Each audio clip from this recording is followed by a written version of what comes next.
Yes, you joined us. Okay. So, good afternoon. We're going to call to order the meeting of the Kansas African American Affairs Commission for July 10th, 2026. We would like to start off with our roll call. District Director Nell, can you start our roll call? Sure. Dr. Reverend Ricky Bragg. Present. Then I tend to go alphabetical, so Crystal Davis would be next.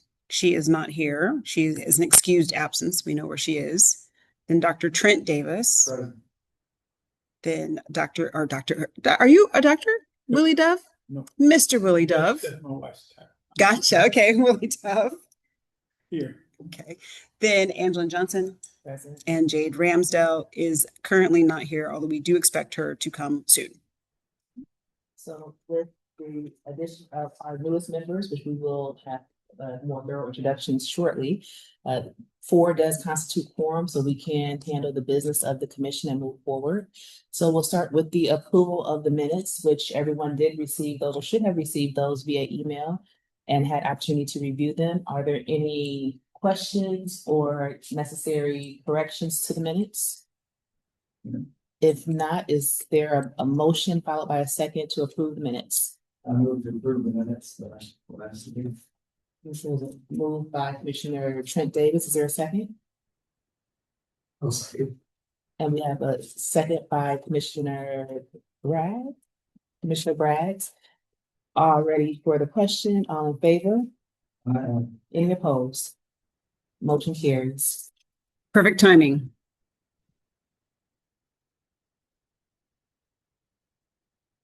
So we will now move to our next order of business, which is our public comment period. And I do believe we do have Ms. Terry Thomas with us. And to set the context as Terry joins us, hello again, Terry.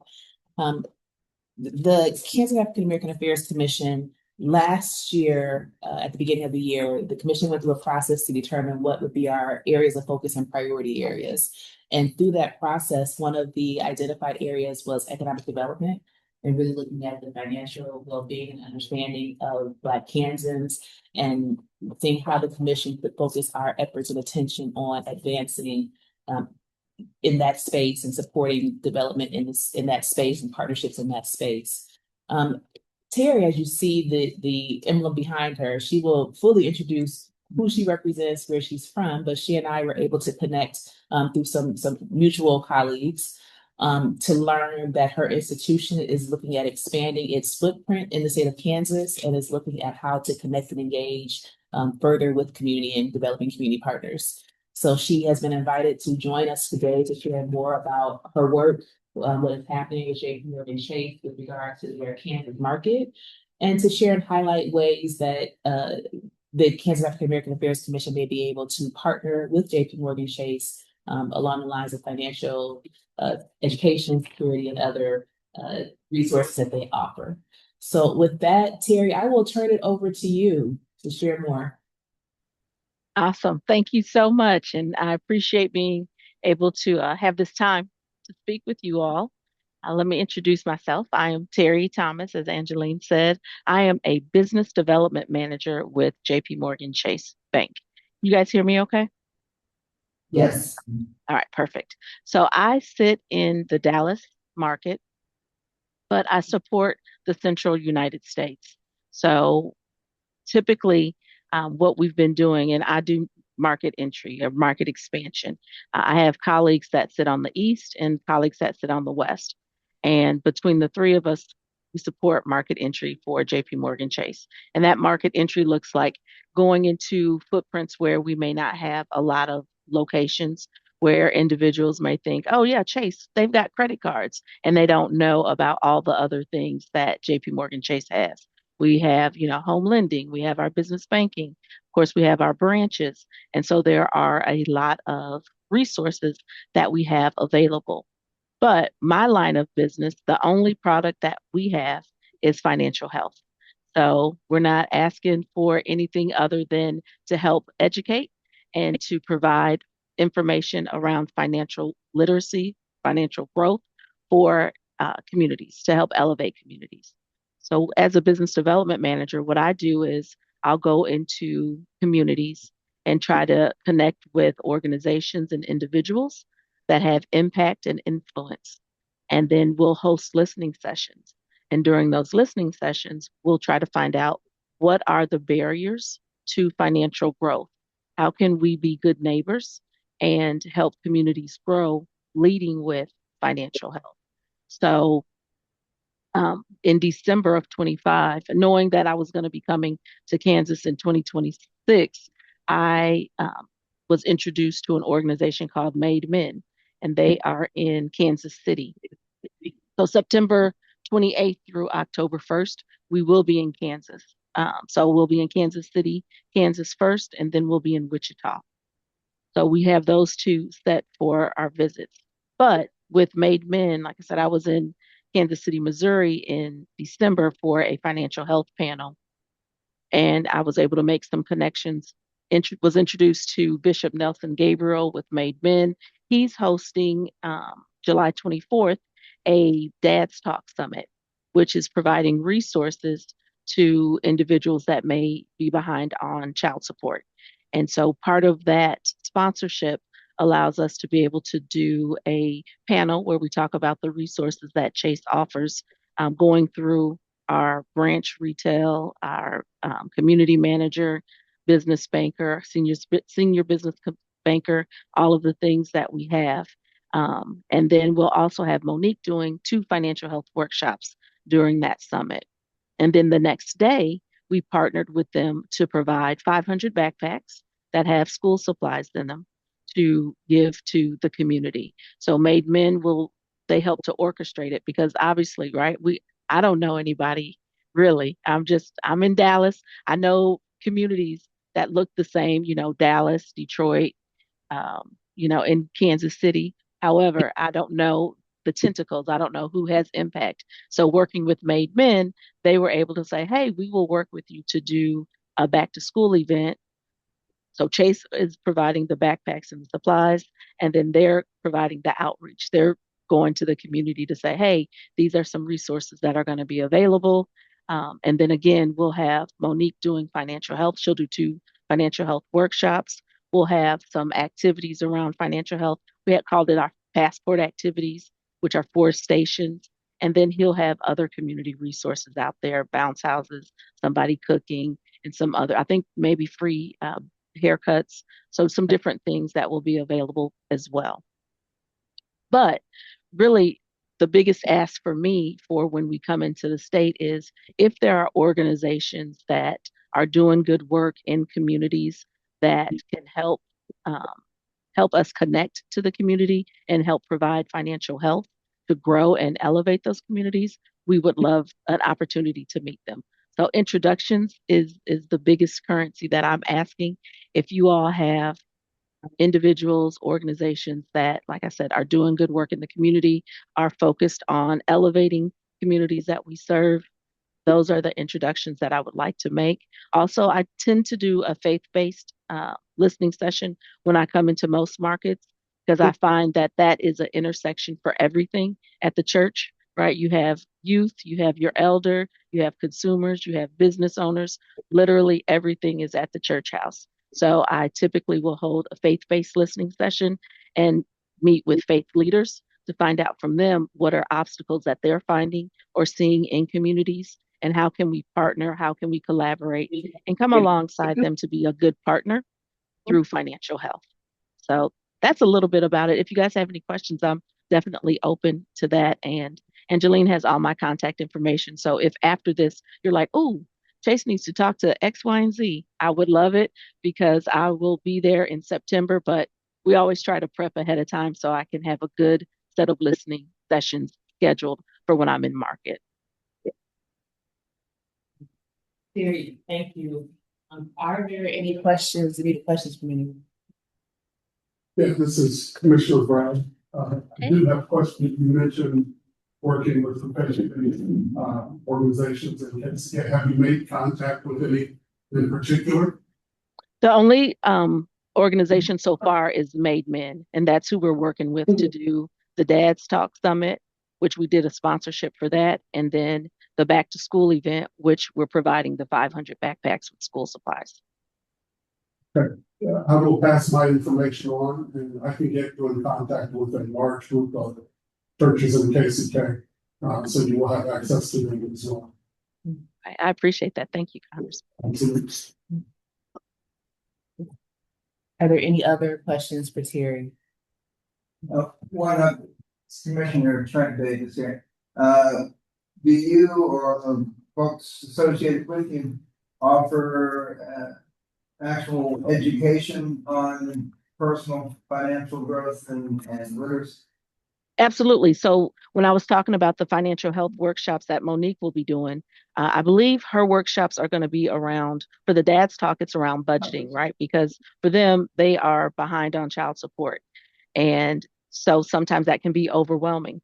So let's talk through how do we manage a budget and make it work for you where you're not feeling overwhelmed. So she'll be doing workshops around around budgeting, savings and budgeting. And then I think for the back to school, we have specific workshops for parents to talk to their kids about finances. So she'll do a couple of those workshops for the back to school event. And we have content for as young as 5 years old, all the way up to our senior citizens. We have frauds and scams. We do credit, improving credit, managing debt, understanding credit, just the basics. We have Credit 101, which is a typical curriculum for 16 to 24-year-olds. So it runs the gamut, but all things financial, home ownership, investing, how to protect your assets as you age. And it's proprietary. So it's all Chase Money Skills is what it's called. Terry, can you said Monique, what is Monique's role, and is she exclusive to the Kansas City, Kansas area market? And then do you have staff already identified in other parts of the state? Yeah, that's a great question. So Monique McConnell, she is our community manager. And so as a business development manager, what I do is make connections. But what Monique does is actually she's the execution of the financial health. So I'm glad to say that Chase has in the lower 48 states, we have community managers in every state. Now, it may not be in every city in every state, but we just started our American Dream Initiative, which is going to increase, actually double the number of community managers we have. So currently we're at 150 community managers. And by 2030, I believe the goal is to be up to 300 community managers. And so those community managers will be hyper local to the community that they serve, whereas I'm more regional, right? I'll work the central United States trying to make those connections, but they'll do the work in their communities. So for Kansas, I know we have Kansas City, Kansas, and then we also have Wichita. They just hired a community manager. So I believe by the time we come out there, that person will be live, which means they will have gone through their training and all the things. I don't have the individual's name because I think they were recently hired, but I do believe we do have a person on ground in Wichita now. And can you also share, as I shared with you, the way the commission is structured is we all represent one of 4 congressional districts here. So we represent across the state, but there are certain concentrations of locations of like cities, Topeka, Kansas City, Wichita, whatnot. Can you share where you have locations already here in Kansas? Yeah, so it's just going to be those 2 right now, Kansas City and Wichita. Okay. Hopefully more to come, but like I said, we're expanding to 150 community managers. So, as the need is there, and then as we get input from community, then that's what helps to determine as well where we land and where we're expanding. Terry, thank you. So for my fellow commissioners, part of the initial conversations that Terry and I had about what this partnership could look like included, like she shared, us sharing connections to other organizations and entities, but also the commission itself being a partner, offering events, activities, trainings, both in person and virtually. We talked about would be possibilities. So again, wanted to give opportunity for you all to meet and have conversation with Terry to hear directly what the possibilities could be. And for us to then consider how we can partner and what that can look like as we advance what our focus areas will be for this current year. Absolutely. And our workshops are absolutely free. There's no cost. Chase pays the community managers to go out and provide financial help. It's it's something to help us to elevate communities where we live and work and serve and to be good neighbors. Because and ultimately, right, it's not a nonprofit move. Chase is a for-profit business, and if the community is doing well, then the bank will ultimately do well. So let's get the community doing well. It's the theory of when tides rise, all boats rise, and so we want to make sure all the boats are rising. Ms. Thomas, if I could ask one other question. Sure. Do the workshops and services have to be done within so many miles of an established Chase bank? No, it just has to be the community managers work on a territory model, so it just has to be in their territory. So it doesn't necessarily have to be at a Chase branch or within miles of a Chase branch. We do workshops. We can do them at the branch, but we also do them at organizations. Now, we typically request that you have a minimum of 10 people present because you got to set up, you got to do your time, you got to get all the documentation, all the paperwork and things together for the workshop. But there's no requirement as far as distance or where it needs to come from, right? It can be placed. Right, thinking from your perspective to grow the business, once you get out of Wichita to Pekin, Kansas City, Kansas can get a little rural. Right. And I'm just guessing some of these folks might be 100 miles from the nearest Chase, structure. That's I mean, okay. you can't do business remotely, but just curious. Right. No, that's okay. We have literally, I was in Wyoming and that's rural. It was rural. And and hybrid is really the play when we get to locations like that, right? We'll do it in person and virtual so that there's opportunity, or it may be just a virtual play. But yeah, the services are the services. We want to keep the main thing, and that's financial health. And that's making sure that it's available and accessible to all. So whether it's a rural community or an urban community, we want to provide the services and the resources. And it's not just the financial health too, right? When I come in, I literally work with every line of business in JP Morgan Chase. So we have one product, it's called Credit Journey, and it's really more of a tool, not necessarily a product, because it's free for anybody, whether you're a Chase customer or not. But it gives you the information of your credit score. And then it also will give you simulations that you can put in and say, hey, if I got another card, what would it do to my credit score? If I close this loan, what's going to happen, right? It gives you those simulations. It's absolutely free.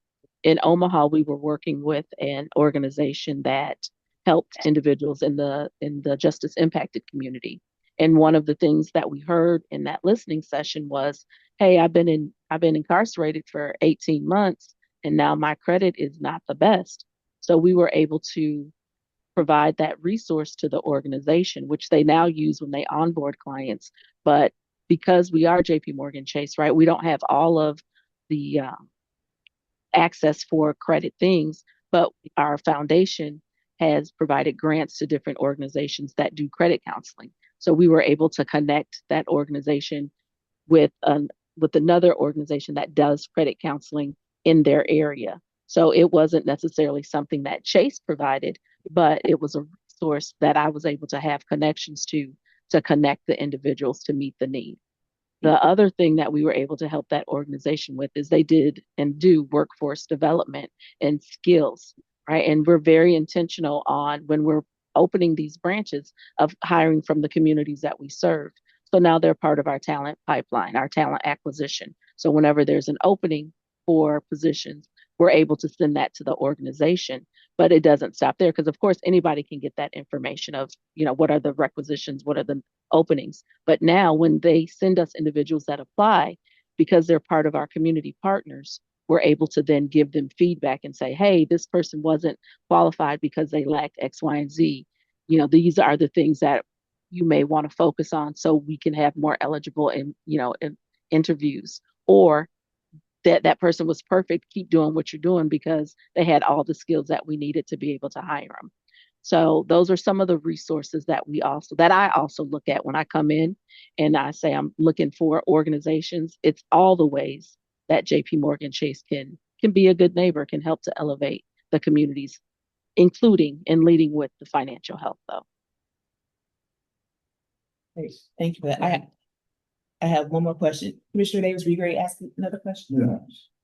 I have one more question, then want to be able to give you the rest of your afternoon back. You've been speaking from a lens of consumer banking. Do you have resources, supports, or can we utilize partnerships for encouraging business banking and entrepreneurship? Does that fit into this Absolutely. model? That fits into it as well. We have business 101 workshops that our community managers can do. We also have what's called a senior business consultant and our business relationship managers. So depending on the market, most markets are now getting the senior business consultants, and what they do is free executive coaching, absolutely free. It doesn't cost anything, whether you're a Chase customer or not. And it's usually anywhere from 3 to 6 months, and they'll look at 5 different areas.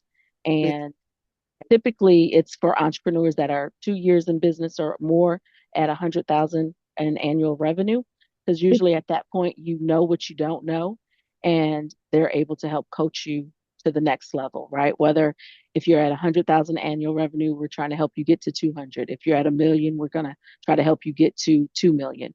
They're just trying to help you level up, and that's a free service. It doesn't cost anything. But then there are also resources for the startups, right, that may not qualify for a senior business consultant. And then they've got the different online resources, and we do monthly coaching virtually as well. And we have that in English and in Spanish. Again, Terry, thank you for taking some time and sharing more about what JP Morgan Chase is doing. Please don't feel compelled to stay on for the remainder of our meeting unless you want to. We are just starting. You see how No, thank you. I will definitely excuse myself. I do have another meeting at 2, so this is perfect. Very nice to meet you all, though, and I look forward to visiting your state and making some connections and providing some resources. So I'll be there though, July 24th and 25th for the Dad's Talk and for the Back to School event. So if you're in the Kansas City, Kansas area, please stop by. It's going to be at the Collaborative. It's 2510 Nebraska Avenue, Kansas City, Kansas. So Angeline, I'll send you the flyer that I have for that. And if anybody is in the area, I would love for you to stop by and say hi. wonderful. Thank you. All right. Thank you, guys. You too. Okay, well, as Terry shared, if you want to continue to engage with her, let me know. I can put you directly in contact, but definitely want, as a commission, for us to think about how to partner strategically with them and not just push them off into other partners, but be the partner. That's a part of what we're trying to do as we grow the work and the exposure of the commission. So we continue to talk about that. And as you all think of ideas or ways to plug in based on what you heard, hey, let's talk about it. So, okay. Let's move on. There are no other public comments. So yes. Could that also extend into mental health and also children's literacy programs? Because I've noticed that Kansas is lacking as far as mental health and literacy programs. That I've been looking at state of Mississippi, where they like 48th in the country, and now they're in the top 7, and to try and model a program that would actually make things a heck of a lot better than the population that really needs it more than anyone else. As far as the learning how to read, because I'm sure you already know this, is that if we don't get to them before they get to the third grade, is that they're more likely to be incarcerated or to be left behind by some other means. So I would say definitely, well, with Chase, they're of course, looking at financial health and literacy, but in the bigger picture of the work of the commission and where we focus in at, that's actually a part of the agenda today to talk about, where we want to focus in after this current year. Everything's on the table. So let's discuss that further in a little bit. Thank you. Okay, for Chair's update, initially I didn't have any, so I came in earlier today and decided to just kind of peruse around the Capitol. Can you pass this to Jade and tell them? And had an opportunity I stumbled across the state library. I had virtually stumbled across the state library too, and I shared on my KAAAC Facebook page the resource of the state library, and I also mentioned it during the Congressional District 4 that I represent, Town Hall, that the state library exists. And not only does it exist, but what really jumped out to me is the legislative hotline as a part of the state library that no one seems to know about. So the state library offers a service where anyone can call and get updates, perspective, information, get questions answered, research done regarding what's happening with the legislature. Didn't know that. It popped up in my social media feed and I shared it on my social media feed. And like I said, when I was venturing today, came across it right up, almost literally right above us. So I wanted to share that with the commissioners. I had an opportunity to have conversation with their director on how they are in the process of updating and rebranding a bit. But she's very much interested in partnering, working with us as a state commission, a state entity, on how to make sure the public is aware of the resources and services that they offer. For the commissioners that have been on since last year, it's been a part of some of our conversation is we are a state commission. How do we more deeply tap into state resources and share them since we are a state commission? This is a perfect example. And even having conversation with the executive staff, she shared that a lot of people don't know about the services they offer. It's been a frustration that they've had. And she was really excited about partnering, collaborating, and being able to help the community know, the public know, constituents know that this exists.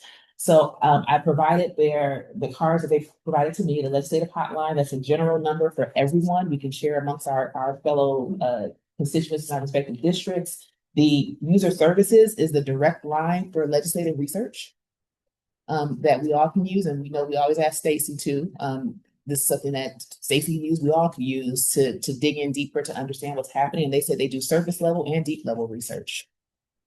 And they have other services support both in English and Spanish. So I just grabbed a handful of packets to be able to share with everyone, and will encourage us to respond accordingly and also think of this service and resource as we are doing the work of the commission. So that is my chair's update. With that, let's go to our executive director updates. Oh, no. I'm sorry. There is something on the chair's update. We have new commissioners. I got so excited. We are fortunate to have two new commissioners join us. We have Commissioner Willie Dove and Commissioner Reverend Dr. Tell me your first name again. Ricky Bragg.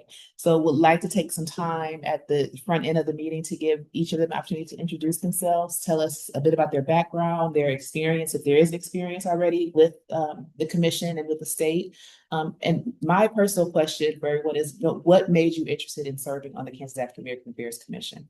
Whichever one of you would like to go first. Well, I served here in the Kansas House for 8 years. And I've had a very temporary, I guess they call it, interest in the Kansas Black American Council.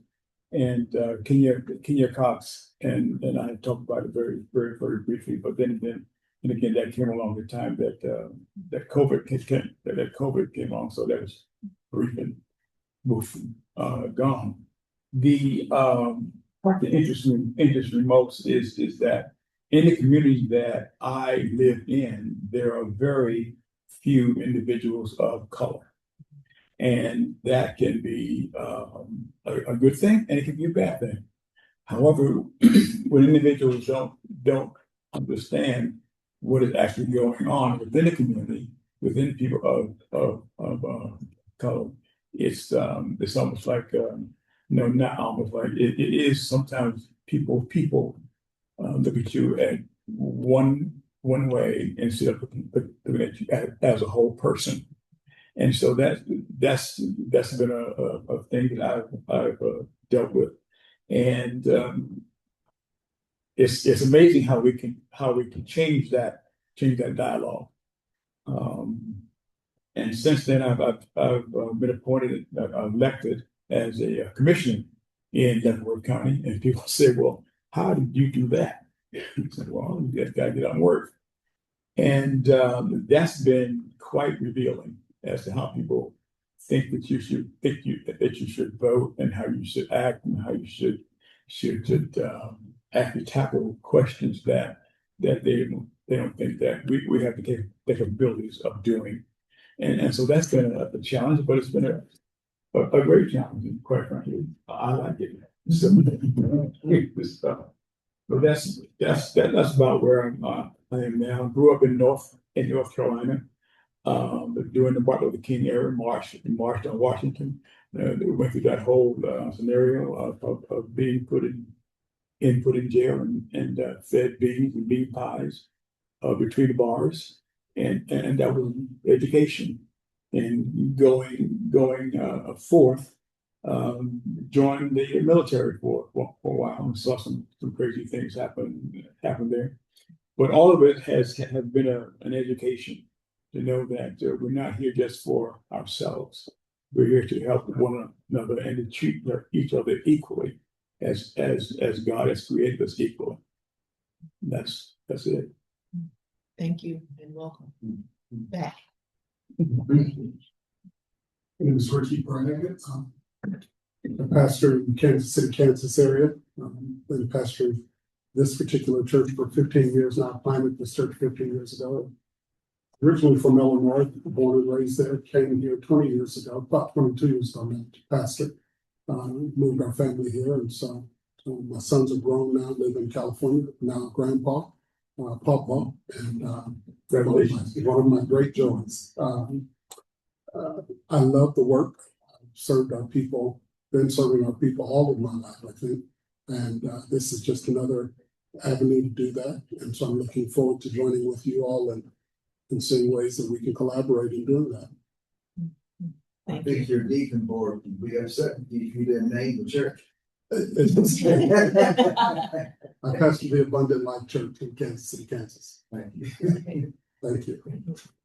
Thank you and welcome. Yeah, thank you. And I think it's appropriate for us to introduce ourselves as well. So Commissioner Trent Davis, can you kick us off? Trent Davis, currently live in Salina, native of Washington, D.C. So 27 years under my Kansas belt now. I am a neurologist physician. It's my day job. I don't have to pay some mortgage. But I'm also on the Salina City Commission. So two, not polar opposites, but both jobs require listening to people, which is probably my biggest asset. Never figured out how to turn listening into a job that pays,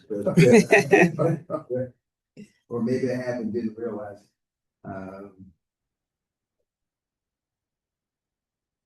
I guess I don't have the personal experiences that you had, but I'm always intrigued to talk to folks who truly put themselves out. It's one thing to say what you would do, it's another thing to find it. Oh, it's happening. I did it, and these are the consequences.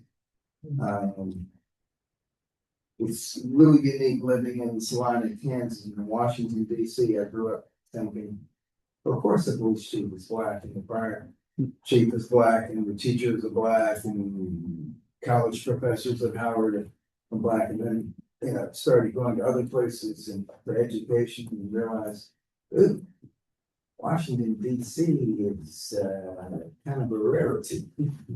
And we were pushed in the 50s and 60s by our parents because they had to push hard and fight for what they got. I don't think my generation has done a great job pushing our kids. Individually we have, but not as a race. And I see so many minority kids in 3rd and 4th grade programs in Salina. And then when their classes graduate from high school, there are only 2 or 3 in my class at 300. And so, hey, they were 50 or 60 of you 10 years ago. Where'd you go? So I'm hoping through here we can at least to the extent the state can influence personal development, make it easy so we can keep those kids in school all the way. This, not only are they going to pay our social security, they aren't going to pay in to take care of us when we get old, but just maintain the existence of that community in our families. The 2 issues of brought up mental health and literacy, in addition to financial literacy. Now we're getting at the core of what our problems are, and because without those, doesn't matter what type of civil rights legislation you have, people aren't prepared to take advantage of it. I don't wear a watch, and my wife says, you really need to watch me when you start talking. Thank you, Mr. Davis.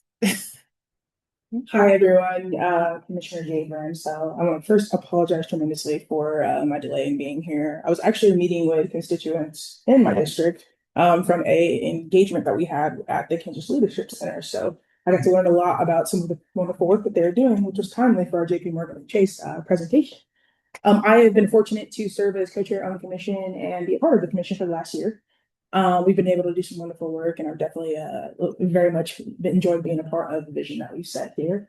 A little background on me, I help to support large-scale initiatives across the state that involve health and social determinants of health. So formally, I serve as performance improvement director at the Department of Health and Environment.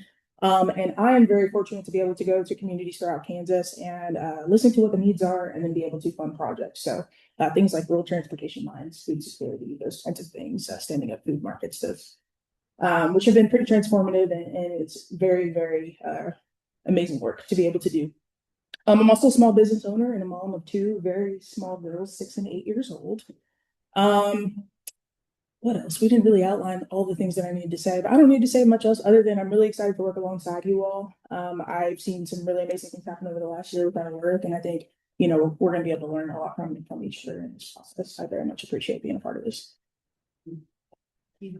Well, hello, everyone. My name is Alvaro Escobedo, and like Dr. Trent Davis, I grew up in Salina, Kansas. Or I guess you didn't grow up there, but yeah, I found out recently that Dr. Trent Davis was actually my mother's doctor, and I found that out at the last Salina Town Hall, which I really appreciate all the hard work we're doing with events like that. And yeah, before joining the commission as an administrative assistant, I worked at an immigration law firm for about 5 years, and I went to school at Fort Hays State University, studied political science, studied there for 2 years, and then went to University of Colorado Springs for a student exchange, and then graduated. And since, yeah, I worked at the firm and joined the commission, and it's been a blast since joining. So I'm happy to be here. Pleasure to meet you all. I'm happy to see you all again. I am Stacy Nell, the executive director. How's it going? I have been in this position since 2021. So it was the height of COVID when I got here. And I think my tenure here, my focus, well, the first year it was just COVID. The second year, honestly, it was redistricting. But from about 2023 until now, my goal has been to raise the profile of the commission and raise the profile of the commissioners. I think for a couple of years, I only succeeded in raising my own profile. But then now what I figured out is that I need to get different people on the commission. So a lot of you, I was like, we need to find some people who are really go-getting, exciting people who want to be involved in the community and do things. And so I look around this room and I go, okay, all right, we're going to be all right to raise the profile of the commission. So as far as I'm concerned, I have set out to, I feel like I've done the things I wanted to do: raise the profile of the commission, get the ship righted with some policies and some bylaws, and get some stuff like righted, even down to figuring out the situation with the budget. And so I'm glad that we are going in a different direction. So glad to see us doing that. Circle around. I guess I'll start. So my name is pronounced Angelin. You'll hear all kind of pronunciations, but FYI, it's pronounced Angelin. Pretend like that E isn't there. So I'm Angelin F. Johnson. I serve as the chair of the Kansas African American Affairs Commission. This is my second year, both on the commission and as chair. Though I have history for some years back, I also my profession is I'm a community development consultant and strategic planner, working with organizations, and actually had an opportunity to work with the commission some years back, probably maybe shortly after you had left, early on when Stacy came on as a strategic planning consultant to help the commission to think through how it wanted to move forward in that new era at the time. But then recently, as I shared, was able to come back as a part of the commission with that context of the vision casting of where the commission could be and should be, and helping to be able to move that forward in this capacity. When thinking about the commission, as you all already know, this is not a bipartisan effort. The work we do is about what is in the best interest of Black Kansans. It's not about the politics, it's about the work of our people. So I'm really excited to have our new members and all of our members here. As you all shared, which I said with my personal question, what brought you here? That's so important because we are here about doing the work that the statute allows us to do. For the main purpose of supporting Black Kansans in this state and identifying how we, in our positioning, can strengthen and move that forward. So I'm really excited about this year and the composition of the commission. Excited to have more representation on the commission. Excited to have those that have some experience and history with the commission. And excited to again move us forward into what's next. As Stacey shared, we have a composition of commissioners that want to do work. And speaking of which, I was a part of earlier conversations, Commissioner Jade Ramsdale. They like to work and they like to have effective meetings that only last less than an hour. So I said, well, that means we're doing some work outside of these meetings. So they are ready.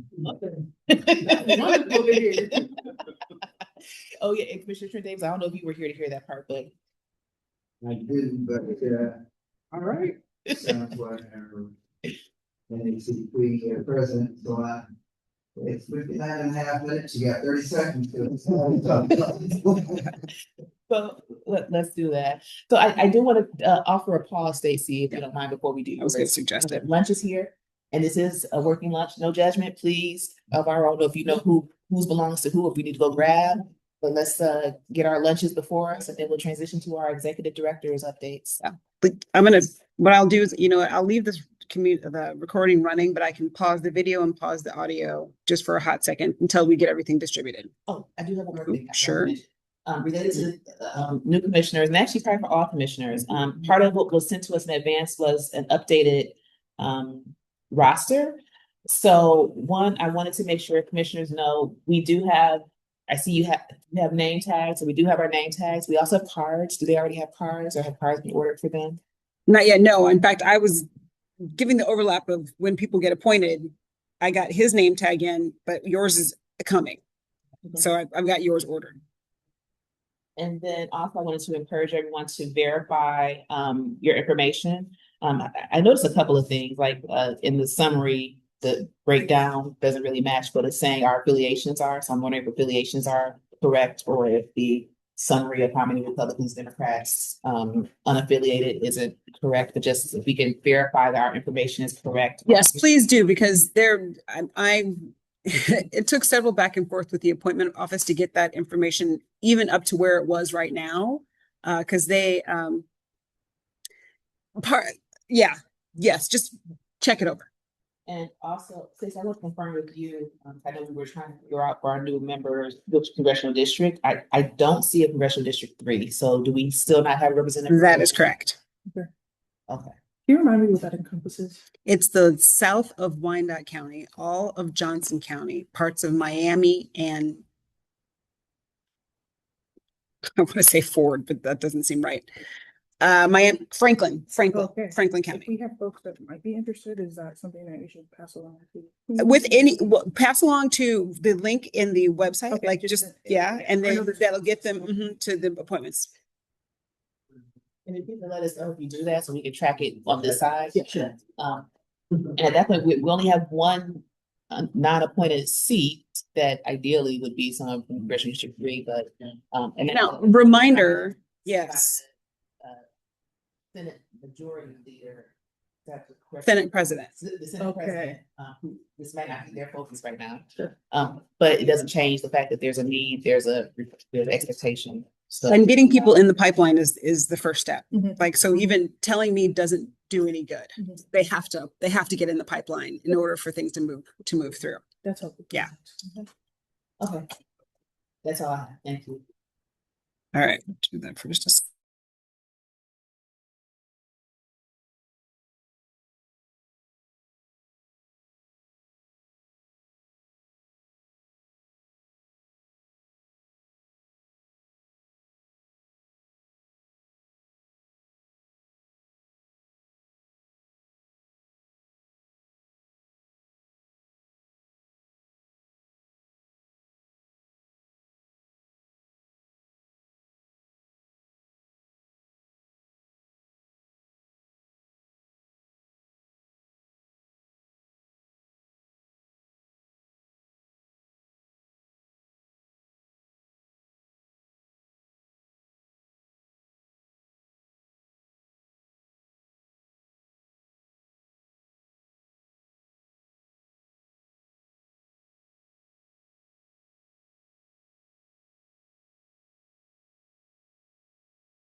Okay, we're back.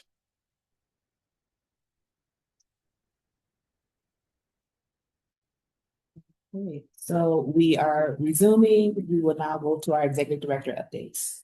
So the budget, I sent out the most recent up-to-date budget printout. And the only new thing is a Salina. Salina actually did not cost any money. Since the NAACP was doing the pancake feed, we didn't have to pay for any catering. And we had so much leftover printed material from the previous two town halls that I just used all the leftovers. So there was no new printing costs. And yeah, so Salina actually didn't cost us anything. Then an update on the numbers for the Kansas Leadership Grant. I did finally, I tracked down one more person to use 2 of the spots. So we are completely filled up on everyone leaves. If there's anyone who has the code and signs up, we'll get charged. So please don't pass out the code anymore. And then there's 2 spots left from your leadership edge. At this point, it would have to be someone who has taken the first class to use the second class. So, by the way, I have books from Jade. Okay, there you go. And then the last thing would just be I have started writing an annual report, mainly to keep track of what I'm doing. And we are, and part of it is we're going to go through the bylaws. We are now required to do an annual report. And in the bylaws, it's written that everyone should be passing in information to me at least quarterly. I try to put that in to try to keep us on track so that you're not in November trying to remember what you did in February.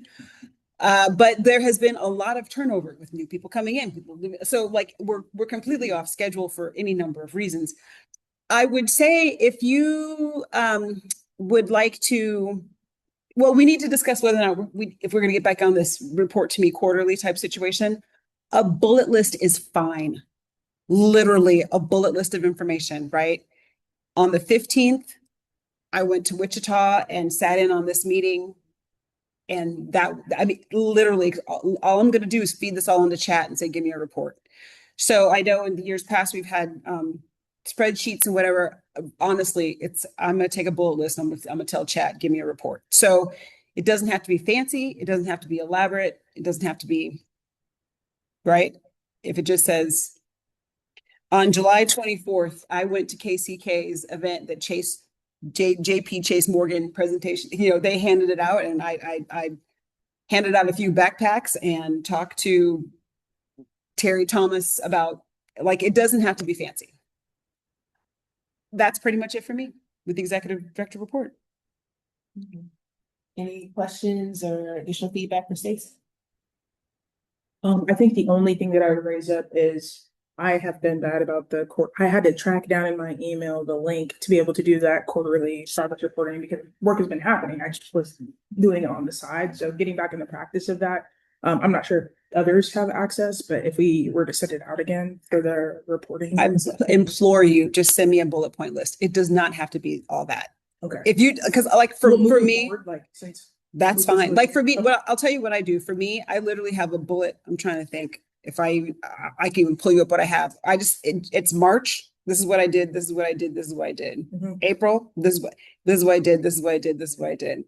That's it. And then I just say, hey, chat, there's a format out there already. There's a template out there already.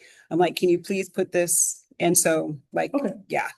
And I'll offer this to clarify and speak specifically to what you're speaking to. And we haven't had an update on the commission. The commission may recall at one point in time, there was a request for a monthly submission to help because we were having people submitting their activities. So we had established a Google form, a Microsoft form for people to submit monthly. And there was an act of commissioners to submit monthly, that we did not get monthly submissions. But the purpose of it was to support Stacey as the executive director in the creation of our annual report. What Stacey has determined that what's most helpful for her is not that approach, but simply providing her with bullets on a quarterly basis. So to be clear, we're not looking for to continue that link, submitting them monthly. If that's not helpful to the person responsible for doing the ultimate report. But as Stacey has requested, the quarterly bullets. Okay. Any other questions or clarifications for Stacey? I'm going to try to see if I can just. And if not, so Stacey, I just, as you have already done, just or stated, you will just send us an email when it's time for those quarterly bullets. Please just do that, and I can probably trigger responses for you in the format that you have desired. Okay, let's move on to old business. So like, I can give you an example. So this is it. I just have a running tally, January 8th, 15th, right? This is just what I did, February 2nd, 3rd, 25th. That's it.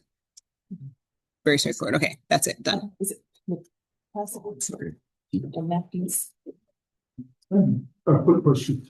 Are you asking for us to report things that we did that we were recognized as a commissioner, or just maybe we went from that and no one recognizes you just for that reason? what's qualifying as an event that we were representing this commission on? Well, I think it's anything that you went to that you bothered to put on your name tag, right? So if it's, yeah, anything that you went through that if you put your name tag on, that would be something that you're there representing KAAAC. Not that you have to speak or even necessarily be recognized. Because like, for example, I've done tabling at events where I don't speak and no one says, hey, KAAAC is here. But if I'm there with a table and I've got my name tag on, I'm representing KAAAC. Now, I'll also share just some of the examples when we're doing the monthly reporting and what was being reported. If commissioners are active on social media and are pushing information out, they would highlight that. Even if you're going, and I mean for myself, I might not have had on my KAAAC tag, but the information is I'm meeting with the school district just as a general community member, community leader in the Wichita area. I added that because I'm also listening and responding from a KAAAC lens. So, anything that you feel applies to how you do your work here or how you engage in your work here, I would encourage inclusion. Okay, Stacey, anything further you want to share? No, I'm good. All right. Okay. Shifting to old business and the conversation regarding the State of Black Kansas report collaboration.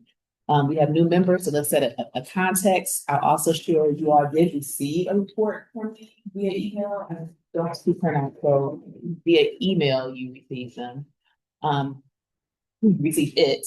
And just to set the context for our new member, as shared earlier, as a commission, we decided on what were going to be our focus area going into 2025, 2026.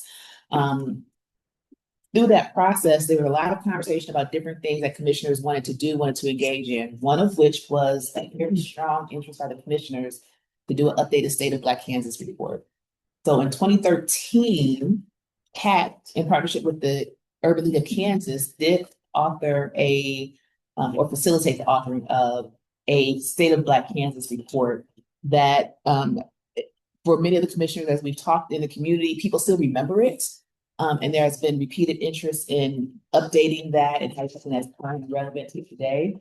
As a commission, we talked about that and we were determining our priority areas. And based on staff capacity, commission expertise, cost, we just did not build something that we could take on for last program year. So it was an interest by members of the commission. Not too long ago, the Kansas Health Foundation initiated shared publicly that they are starting to fund efforts for upward mobility. And the way that they have framed that, there's actually room and space for the commission to apply for funds to actually do an updated State of Black Kansas effort.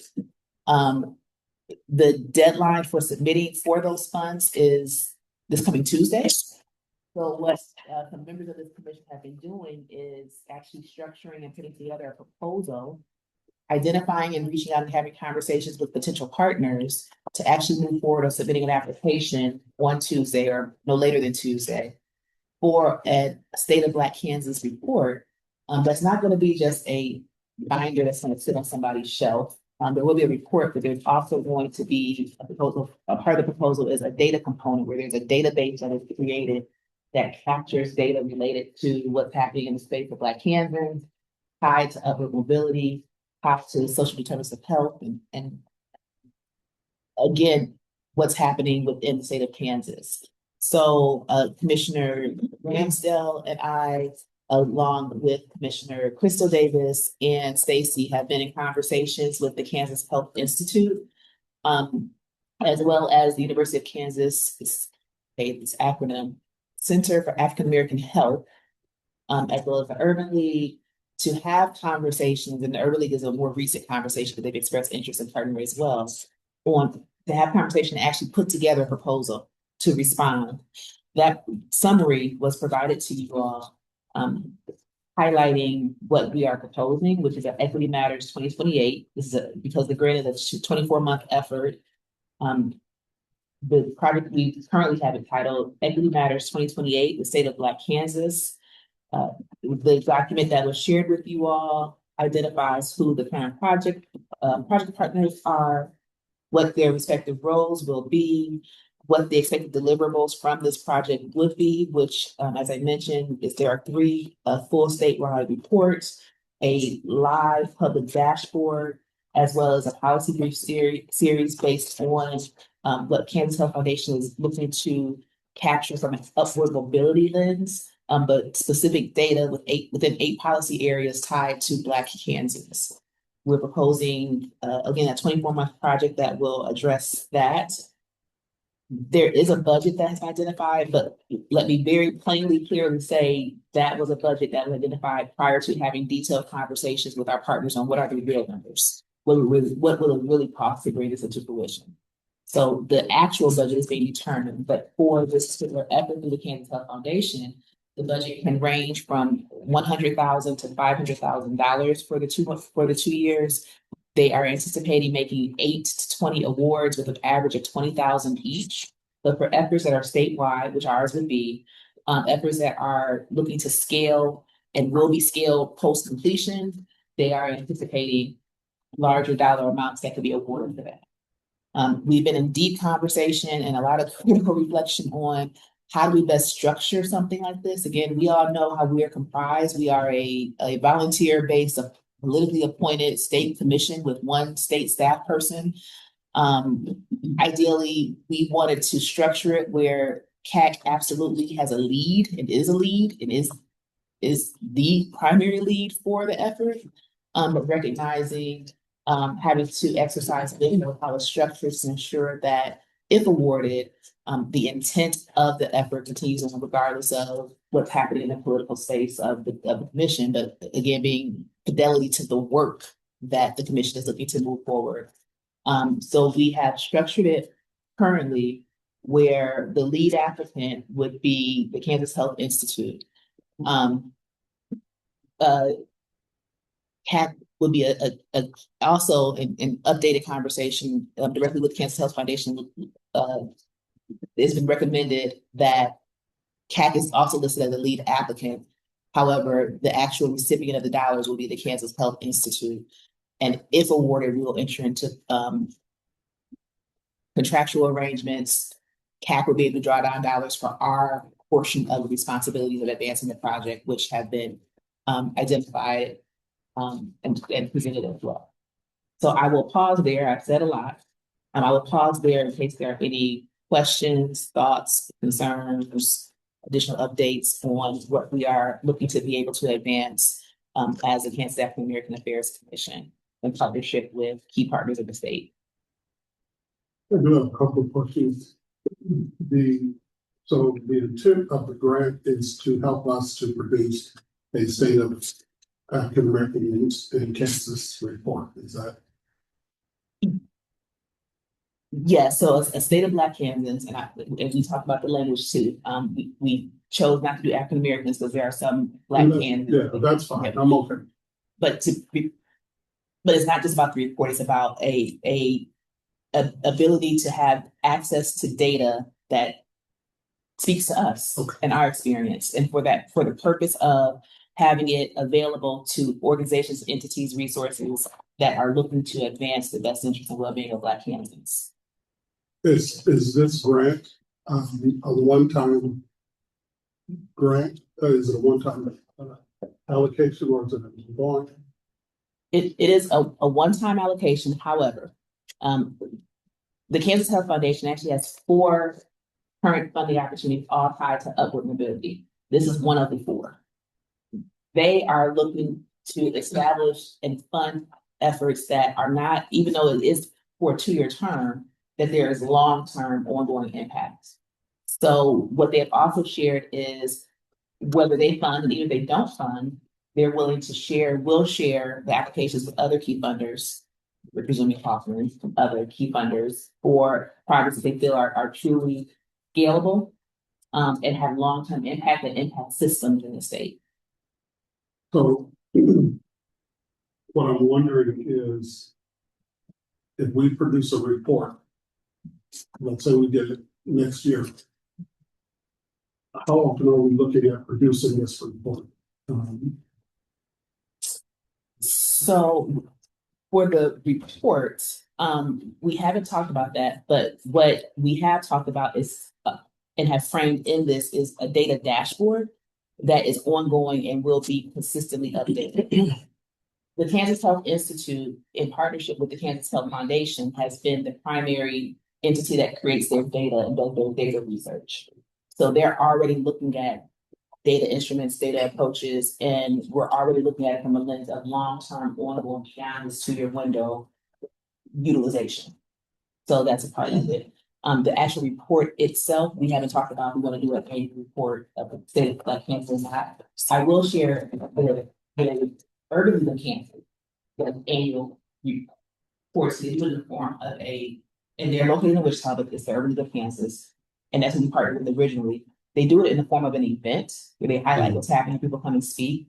But they did approach me on wanting to do a report even before this was a possibility. Possibly wanting to do a report as a part of their annual, the National Urban League, they do an annual State of Black America. So that's a very long way of thinking and processing out loud, but also knowing that there is possibility for ongoing, well, there's absolutely the intention that there's ongoing benefit for this. It's just that it's been framed from the perspective of the data dashboard, not necessarily the report or policy papers that's being developed. I'm in support of it. My only concern would be, and it's not even a concern, more, is it worth producing a one-time thing? Or do we want to look at something that we can sustain that can be constantly available and updated, such as the dashboard? So I think I'm in support. I like that. Yeah. And I will share in the longer narrative, because this is just a snapshot, a summary of the longer narrative. There's a sustainability aspect as well. So we're looking at what it is we're proposing and how do we sustain that.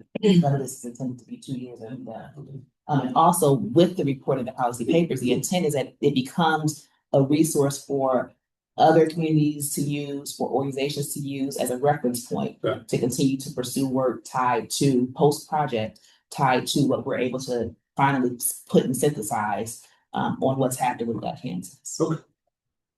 Sort of dovetail on that, the ongoing dashboard would be maintained by KHI, or Yes. and they would absorb that into their annual funding, or how do you think? That's being developed, what that looks like. That's not our expertise for those of us that were working on this. So we've charged them with what does this really look like. Understanding it's a long-term intention. So they are literally, as we speak, even today, still framing out what this is going to look like.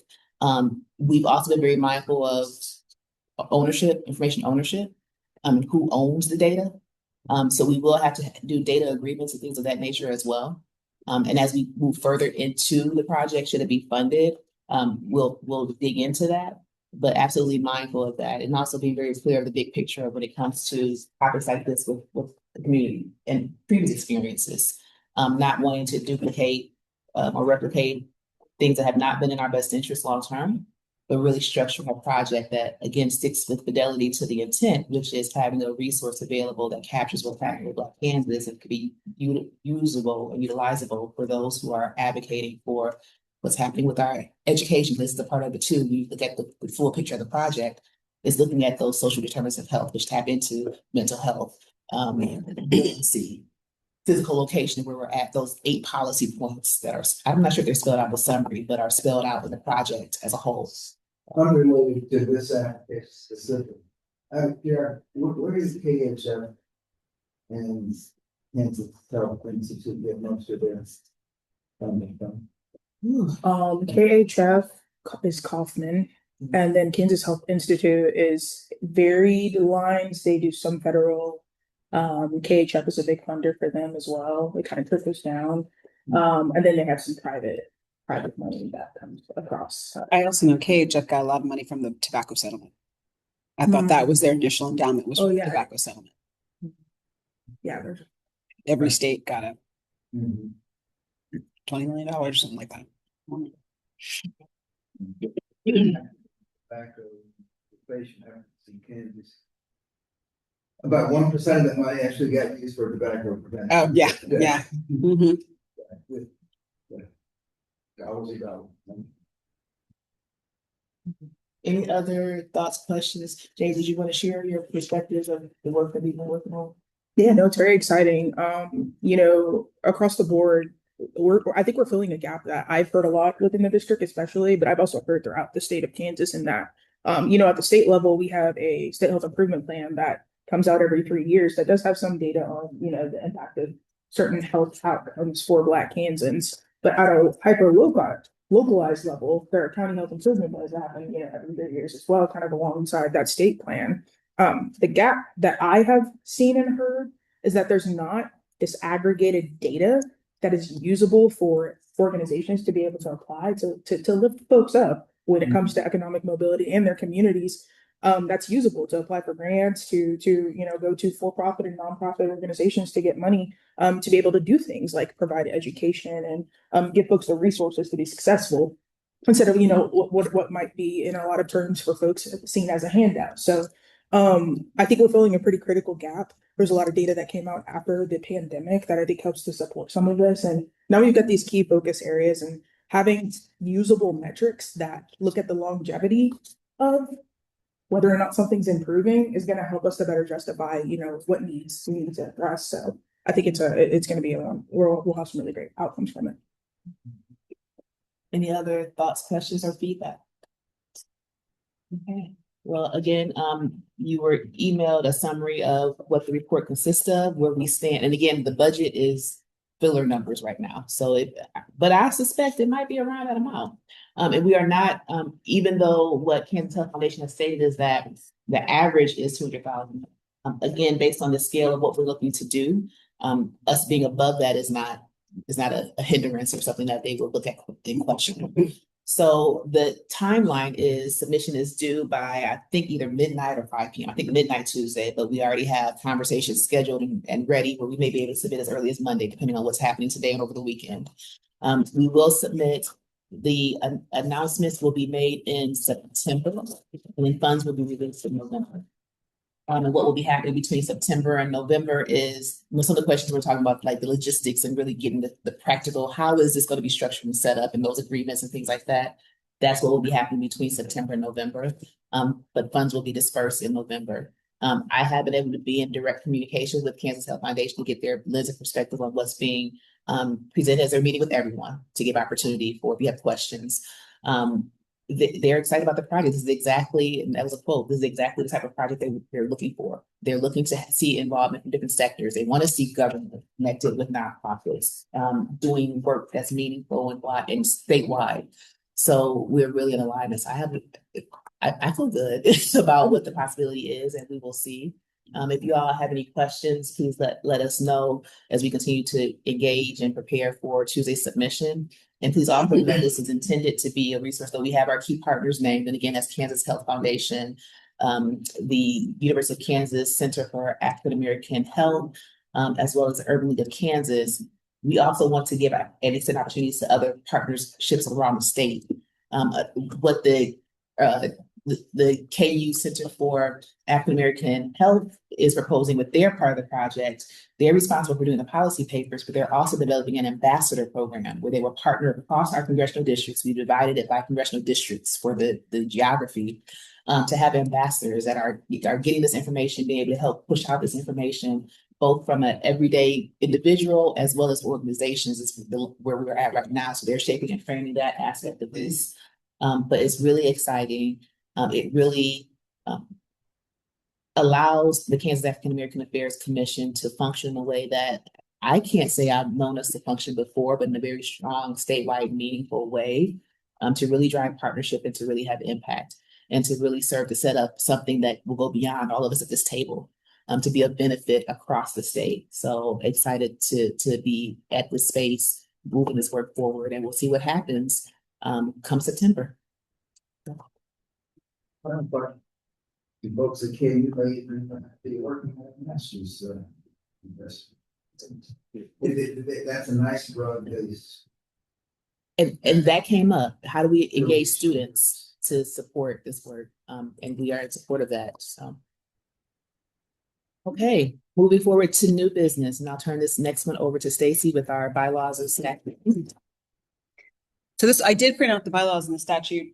Again, just to make sure everyone's familiar with them. I think I was trying to hit on that point that we are supposed to be doing like a quarterly get information in these type situations. So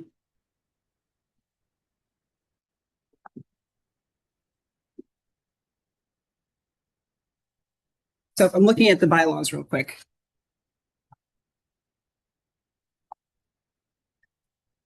That Article 6 meetings, we are only statutorily required to meet 4 times a year. So I think one thing I also do want to continue to ask about is to make sure that our monthly cadence is one that is helpful for us. Since we are only statutorily required to meet 4 times a year, we went to a monthly meeting cadence because at times there's been a focus on legislation to try to deal with legislation that might impact the Black community. Willie Dove, I know you can back me up on this. The legislature moved so quickly that if we were only meeting quarterly, there's absolutely no way that I, as the executive director, could get to you guys to say, hey, what do you think about in order to do all these things. We had moved to monthly. They have now started to go so quickly that last year we sort of had to make a motion and passed it that I could provide neutral testimony because again, it moved so quickly that there are days I couldn't get to you guys quick enough to go, what do you think about this? But I could provide neutral testimony on a bill that if I deemed it impact the Black community, and specifically if it fell under the things that we had said we were going to focus on in terms of priorities. So yes, the meetings, but I still do want to also talk about whether or not this cadence is agreeable to everyone. Meetings are open to the public. We have a YouTube channel. The meetings are on the YouTube channel. So if anyone is really focused on that, they can go check those things out. We do have public comment, voting. We do have to have a quorum in order to have voting, and then elections. We just had election in June, so I know we got 2 commissioners after the election. So we'll have elections every June. Just want to go through that. Let's see. I'm trying to figure out. Okay. At some point, we really do need to establish, I'm on page 3, section 8.1, a budget committee, specifically a budget committee. I know because that's one of our bylaws things that we have to do. I don't know if we necessarily want to do that right now. We could put it on the next month's agenda, but we do need to have a budget committee. And that's just to provide eyes on the budget, obviously. Believe it or yeah. Other committees, we can establish subcommittees to do other things, but the only thing that we are required to have is a budget committee. In the previous, the previous bylaws, there were, believe it or not, like 9 standing committees, but the commission only has like 7 people. Like, it was ridiculous. So I'm like, can we get rid of all that? Just get a budget committee. Reporting. So here we are on section 9.1 that each commissioner shall provide a written summary of their activities conducted on behalf of KAAAC, demonstrating their engagement within their community. The summary is to be submitted to the executive director at the end of each fiscal year quarter, resulting in 4 summaries per fiscal year.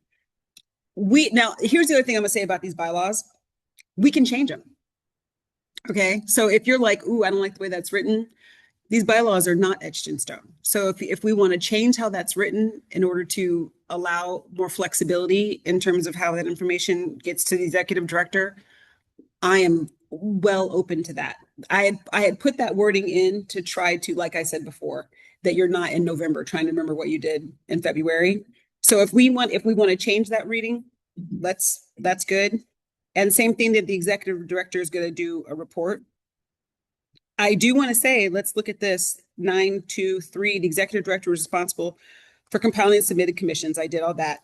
And to give this commission report presented to the governor. So the one that we did in 2025, I did send to the governor's office, along with all the other state agencies that send reports to the governor's office, but it did go to the governor's office. I did send that in. So yes, but the section 9.1 commissioner reports, if we need to reword that, I'm good. That's pretty much it, because in section 11, we can amend them at any regular meeting, as long as I get it to you guys in writing 10 days, 10 days ahead of time. That's what I wanted to go over, just to make sure we knew about that. And then I did hand out the statute. Oh, sure. In case of any feedback or questions. Yes. I do have perspective. So when you talk about the need for the budget committee, I just want to reiterate that. The commission, as Stacey has shared, we've had an ebb and flow of commissioners terming off and choosing not to continue on. So we've had low numbers of actual commissioners, active commissioners consistently. So we have not had a budget committee per se, but a part of our monthly meetings have been a request and expectation that we as a collective review the budget to make sure we're still mindful.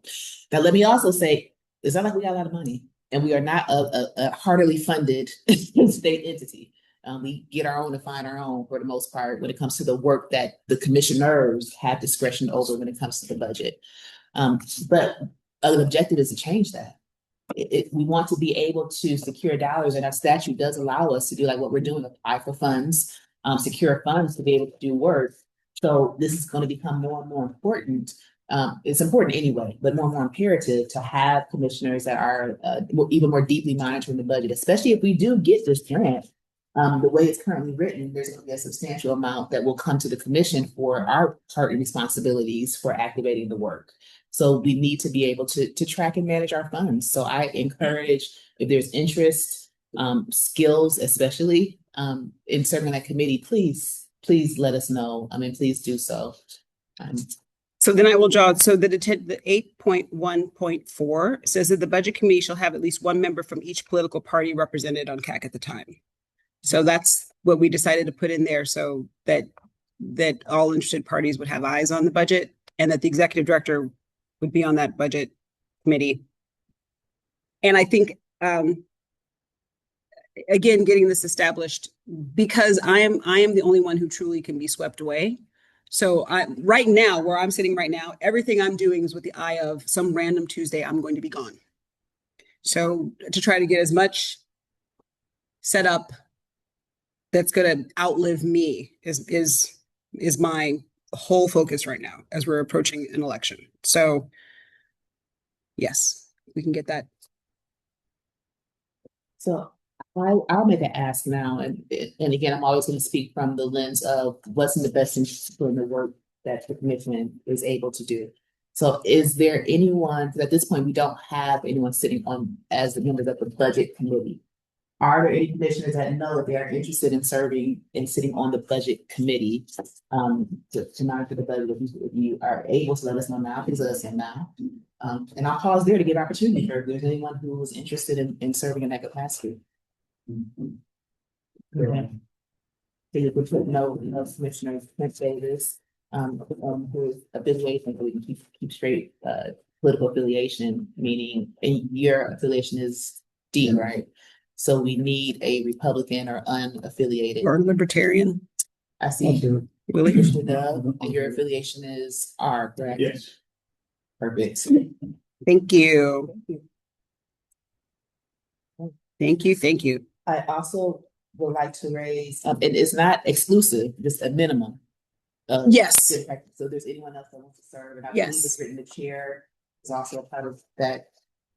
I believe that's all. Let's see, share management. The budget committee shares management and oversight of the KAAAC budget with the executive director. They may engage in fundraising for reasons agreed upon by the commission. And the committee will provide a quarterly budget report detailing any money received or spent and the reason for each transaction. The budget committee shall have at least one member from each political party represented on KAAAC at the time. Duties of the chairperson, I'm going back to section 7.1. Is it in there? Appoint committees, assign committees. Does it say the chair is on all the committees? I don't think it says the chair is on all committees. Again, we can change the bylaws, right? We can, but only if necessary. That's fine. No, that's fine. Well, the thing is that we wrote, I should back up to give a little bit of background on writing these bylaws. Do we need to? Okay, but the point of the matter is that I when we got these, I was under duress and said we need to get some things on paper to cover our butts. So yeah. If I may, definitely always wanted to focus on the business of advancing the purpose and objective of the commission. It wasn't the best interest of doing so. So I'm not recommending any changes to bylaws. That's fine. Since they're necessary. I don't think in this conversation it is. I just ask for the sake of clarity, and being able to adhere to what we do have written. So what I want to make sure I understand, Commissioner Trent Davis and Commissioner Willie Dove have extended their offer to serve as the Budget Committee. It's a committee that's open for anyone else who wants to be a part, but also since we now have a Budget Committee, if we could have a standing item on the agenda for a monthly update from the Budget Committee of activities, whatever those are. Call me old fashioned, but something about odd numbers on committees, it seems to be a better. It does. So, Yeah. which again, I open it up. If I look around to my fellow commissioners, please do. And we do have a commissioner that isn't currently with us that may have interest as well. So if we could also, Stacy, in our notes and minutes, make notation that it's still open, inviting other commissioners to join, and we'll follow up at our next meeting, as well as an expectation of an update on what's happening within the committee too. Each time. Are we expecting to have a vote so that it's noted in the record that this is how it happened, is that you voted in, and if something needs to be done, it was voted 2-1 or whatever, just to make sure that you're. Well, the chairperson in 7.1.4, the chairperson can assign commissioners committees as recommended by KAAAC. Okay, So the chairperson could officially say, I'm assigning you to. okay, all right, as long as we go. And I think if I'm understanding what your question is, as you all are doing the work of the committee, if there are things to be voted on, Okay. it comes to the body. You all are hands and feet in the details and weeds to bring to the body issues and concerns that we'll collectively vote on at that point. Okay. But you are working as, I guess, an advisory to the main committee. So, Thank you. yeah. And so that, in understanding that, I don't know if there's a need for an odd number. I think an odd number is necessary if you're going to be voting. You want just to assure that you always have somebody break the vote, but if they're just eyes and ears and they're reporting back to the main body, and the main body is going to make decisions, I would think it'd be okay to have two people. And because of our numbers being so small, everybody could be on the committee. And I think, like, for example, the way we're structured now, every month, and I'm going to ask if this will continue still, Stacy gives an update on the dollars that are available to us. It's not the full commission budget, because it's things, her salary and things, we don't touch that. But there are some dollars from a previous allotment from the Kansas Health Foundation that we do have discretionary spending on, like how we've been funding our town halls. Those dollars are dollars that she provides a monthly report on, that I would say you all take each month, really do a deep dive look. If anything else comes up, again, if we get this funding, we're going to have budget items, and we're going to do procurement, and we're going to need to be able to track. Definitely at that point, it would be a larger lift. But right now at this juncture, we need to just have you all formed and ready. Okay, thank you. I also want to touch on 9.23 in the governor's office. Again, as we all know, this is a commission that sits within the governor's office. It has not been a commission that has necessarily been highly involved and engaged with the governor, I will say, in what we do. I think that's contrary to what we are purposed to do personally, and I feel like that needs to change.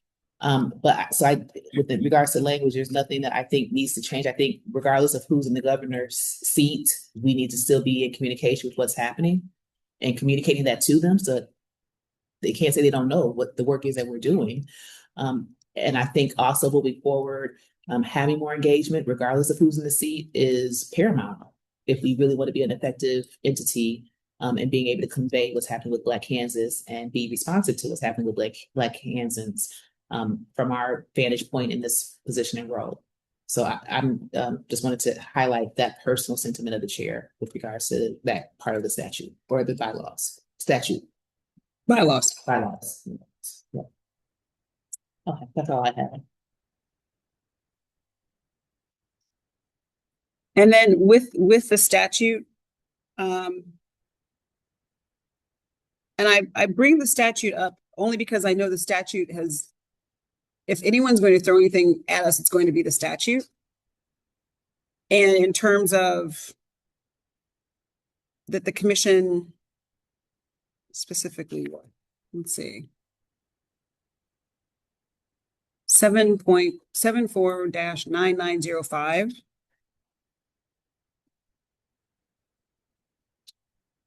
Notice that these are listed as functions and powers and duties of the commission. I like to say that these are not listed as functions, duties, and powers of the executive director. But I think I've learned that shall doesn't mean must. Shall means that any of these can be done. You know, it's what's the definition of is.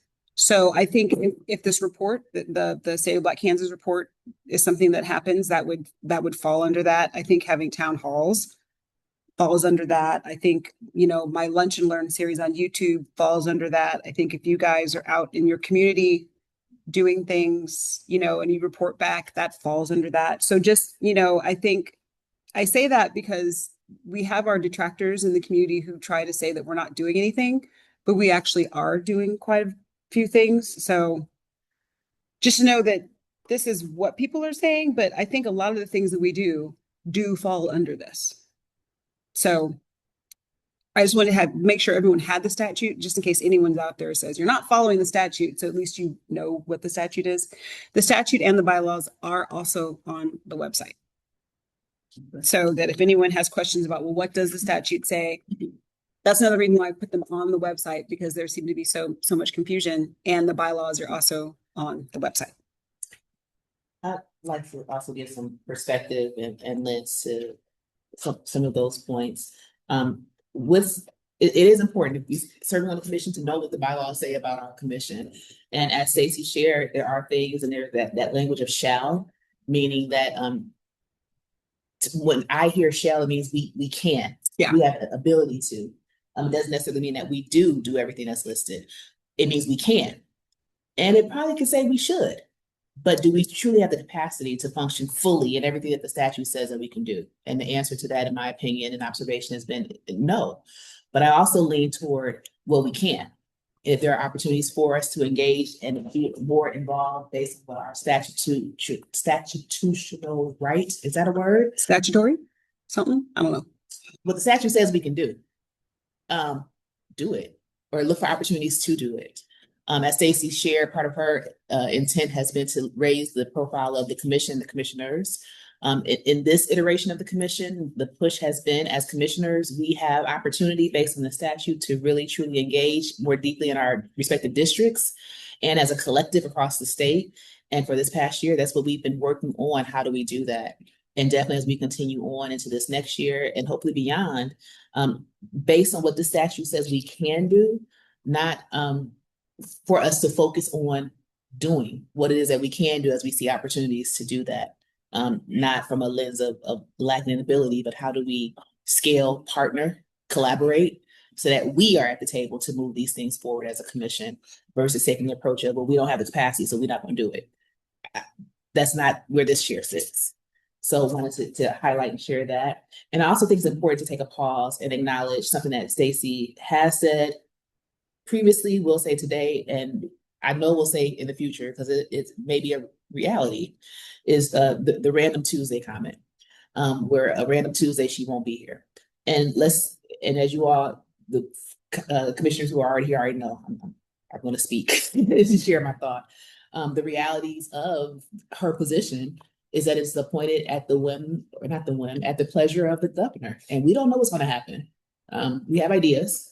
And based on what direction the governorship goes, of course, they're going to want to have their team in place. And we don't know what may happen with Stacey's position.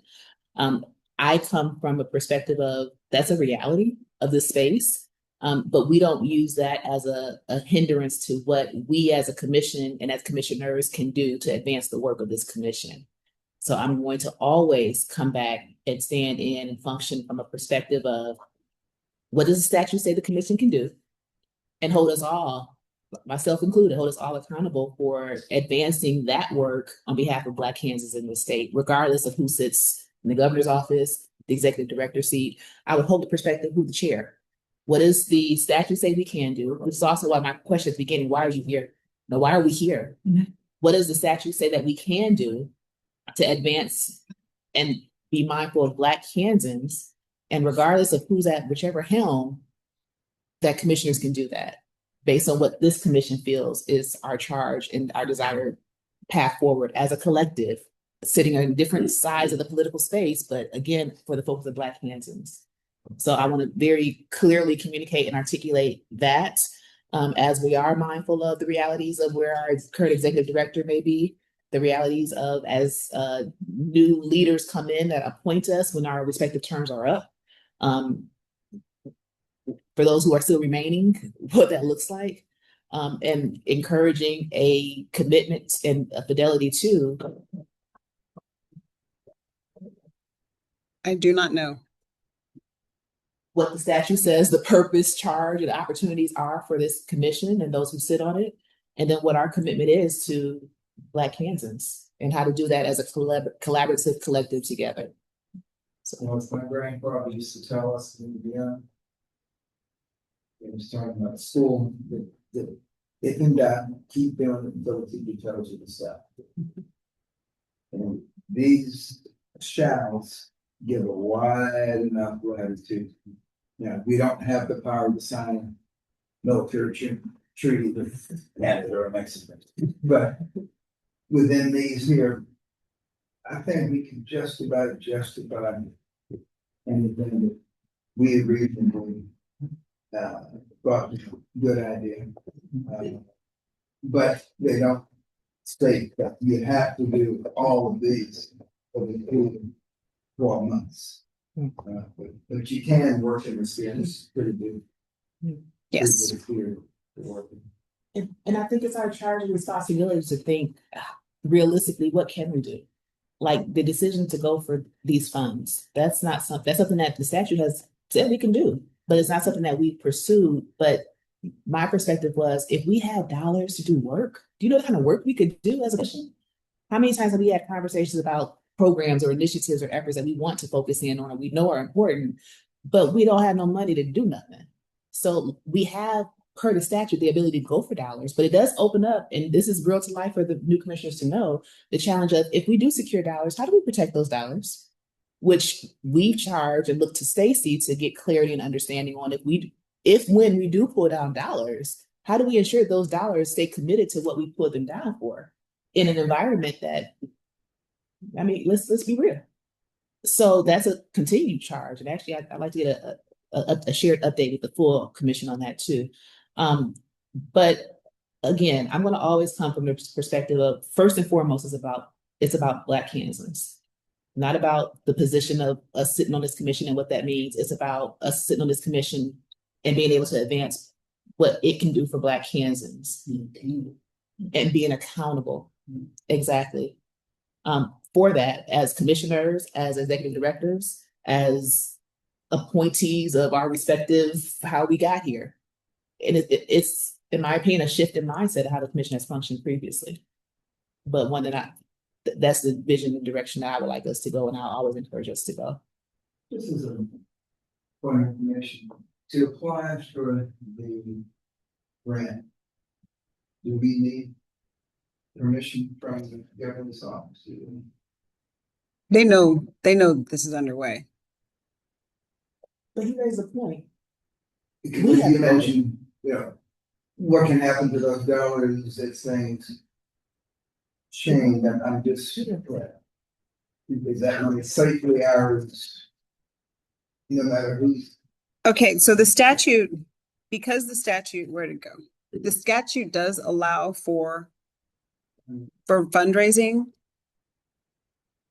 So under 74995, so it's the top of the third page, to solicit, receive, and expend, well, it says federal funds to effectuate the processes of this act and to enter into contracts and agreement with any federal agency for such purposes. Does it say anything about state? I know we are allowed to fundraise. I know KAAC has fundraised in the past. I was satisfied. All my deepest concerns were satisfied by partnering with KHI and this notion that KHI was going to hold the money, that it was not KAAC who was going to hold the money. For KAAC to hold the money, we would need to set up a separate fund, which I now know what we would need, to do that, which is it's not not saying it can't happen. The question becomes is that KAAC's budget is assumed under the governor's office budget. We are effectively like a line item in the governor's office budget. So the governor's office determines what KAAC's budget is, which is why KAAC's budget was greatly reduced at a certain time. At one time, KAAC had staff. KAAC no longer has staff. I share staff with KAAC.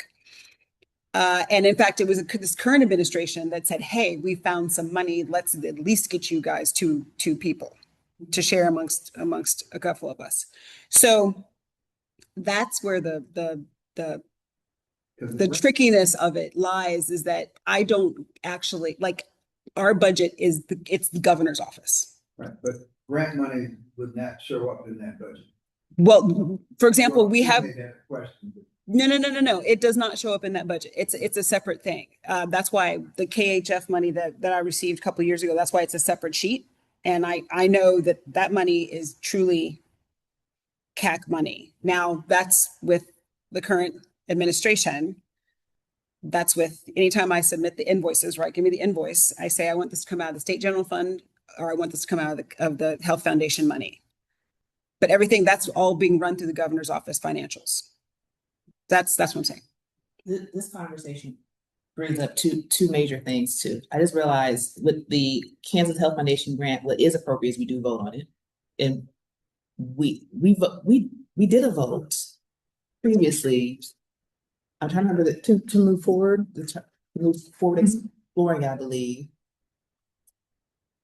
And I don't know if Avarwa or Stacey, you recall the language of that vote when we first brought up the Kansas Health Foundation funding, and then I would continue to have conversations in framing it if that included the release to go ahead and apply for it. And actually, to be safe, I think we should vote on it again. Mm-hmm. Sure. Have that one, and then two, the question of funds. I want to give a bit of a caveat to what Stacey shared. The way that Kansas Health Foundation grant is structured is all funds would go to Kansas Health Institute. However, there are responsibilities of that project that fall on KAAC, such as marketing, the actual documents of the report, the printing and marketing of the whole effort that we would receive dollars for. So we do receive dollars. And I was very deliberate in that, in wanting KAAC to have the ability to have dollars. We are statutorily able to solicit funds and contributions. And I think it charges for our administrator to what she's doing. And what I want to update on effort and continual update is, how are those funds protected when we're allowed to solicit funds to ensure that those funds remain with KAAC? Under this grant application now, would we get a block of money to use over the course of 2 years, or would we have to submit to KHI, an invoice for a program you want to do? So the way Kansas Health Foundation is dispersing the funds, this is a one-time dump. So if you get awarded $300,000, if we apply for this and we say it's a $300,000 budget, KHI is going to get a $300,000 check from or wire from Kansas Health Foundation. It's then up to KHI how they disperse that. And I would almost prefer, a lump sum. On one hand, I want to say a lump sum. Let's say, just again, we're still framing numbers, but let's say for the marketing, it's $50,000. We might get a lump sum drop of $50,000 for us to handle the marketing for the 2 years. How are those dollars going to be protected? I've asked this question. I've started asking this question. Like I said, they know we're doing this, and I've said this is what's going on. This is what the process is, and I've started to ask the question about the fund. How would the fund be structured? And the question has been brought back to me. Well, how much money is it? What is it supposed to be? And so I'm like, part of it is I can't fully go about to setting up the fund until I know I need to set up a fund that's going to be for this much money. We're going to use the money for this much things and all that stuff. And then, so yes, they are aware that this is potentially coming, and the details will sort of come after. How much money is it? How much? $50,000 is not going to raise an eyebrow down the hall. That is just a number for the sake of the example. Right. Let's just say you were applying $1 billion grant. All right. I'm sure there are going to be more eyes watching that money and restrictions placed on it. I mean, the higher the number, Yeah. more the less autonomy we're gonna have. And- Right, which is why, and- but honestly, that's why I was happy. Honestly, the fact that KHI is going to get the $300,000 wire settles almost every option I had, any opposition I had to this. I'm calm. But decided if we get our portion lump sum or as. And I think, with the two of you, now that we have an official budget committee, right? I mean, I think this is some of the work of the budget committee to go, how is this money going to be handled, right? The administrator will have to figure out who in DOA sets up the fund or with Gov Finance or all those types of situations. But yeah, there'll be a lot of people with eyes on this, like what does it need to say? How does it need to be set up, right? And I think you all will get to know and continue to work with me. A principal difference in perspective. My perspective is I would want the $1 million or $1 billion. Whatever we can secure to advance the purpose of our mission, we go and we do that. We don't hinder or shortchange ourselves because we haven't fleshed out how to protect ourselves on this end of it. I think that I don't think that's an appropriate response. I'm going to lean on, let's go for the dollars, let's go for the work, and also let's do the work internally on understanding how do we protect it, because other state departments and commissions can draw down money and major grants and things. You know how in every organization there's someone who's like go go go, and there's someone who's like excuse me, she's go go go, and I'm like excuse me. I just think I'm not worried. It'll work itself out. We have a budget committee. We have a fiscal sponsor. It will work itself out. I also know that KDHE applied for money and some hand came out of the big blue and said, nope. And so, I mean, like we're living in a reality where hands can come out of the big blue and say, nope. And that's why apply for $1 million, find a C3 to hold it so that there's not a government hand that comes in and says, no. And so you all, this is a free dynamic. But I defer. Whatever you want to do, we're going to do it. But let me share the challenge in shaping this grant is we can get. We try the fiscal sponsor route. That's not ideal from the funder. They don't want a fiscal sponsor. Whoever's applying and is the lead applicant, they get the dollars, not a fiscal sponsor. So we tried that. But the flip side is that also has reaffirmed the need to make sure that how we're structured does not allow the actual applicant to eventually circumvent, go a different direction, do something different than what we have worked and what we have envisioned for this to be for the sake of supporting Black Kansas, especially when you're dealing with institutions. The experience and reputation of the Kansas Health Foundation amongst those of us who have been working on this, we feel like this is a trustworthy organization to partner with. There was the possibility of partnering with KU, but also based on the experience of those in the space, we did not feel like that's the direction we wanted to go, because now you're hindering an indirect cost in the administration of an institution like a university like that, and all the things that will come and hijack potentially what was intended. So we did not want to go that route, though we did want to partner because they saw our valuable partner, but not in that sort of structure. But when you do, when KAAAC elects not to be the holder of record, legal holder of funds, we're at the discretion of who is to do our work. When we can do it, we just need to know how to protect it, is my lens and perspective. That's all I'm saying. And so that's all I've ever said. One thing I think is also important to note is that we have the aspect of the grant itself, which there's going to be flexibility, and KHF is going to be very open to us changing anything after the fact, even if we are awarded, because that's a natural part of the process if you need to shift direction.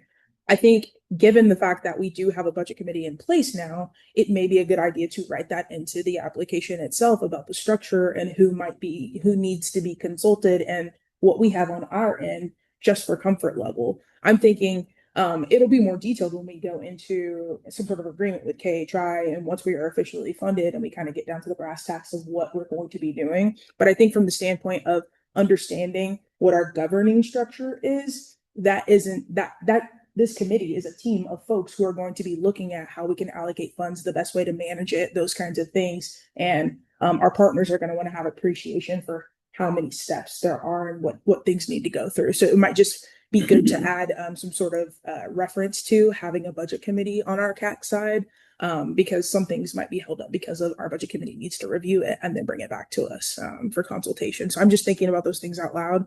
I will say with the application itself, we do have a budget governing structure that does keep folks accountable and does also include what if KAAAC does not exist? What happens with this money? Who's a part of that process? And I think we were very deliberate in that to say that if money is placed within the community, we don't want to have to pull it away. So it was done with intention, knowing that we want that work to continue and there needs to be good representation, and that our partner, KHI, the lead, would not to say that this would happen, but simply saying that there's an accountability partner in each of our congressional districts that they would need to make sure is in place and is there to be a voting member to make decisions. I have a question. Does the committee have a legislative liaison? Which committee? This The committee? commission? Does the commission have a legislative liaison? No. I think it would be imperative that we looked at, and here's my reason is that late night conferences in the legislature could actually have a vote to take dollars and use them in some other fashion. And it's given to you in a packet like this thick, okay? And an expectation is that you understand whatever it is at 3 o'clock in the morning that what's going to happen. So I think it would be really something that we should look at to make sure that when something comes up that threatens those dollars, that we know about it before it comes to the desk of the speaker and the majority leader.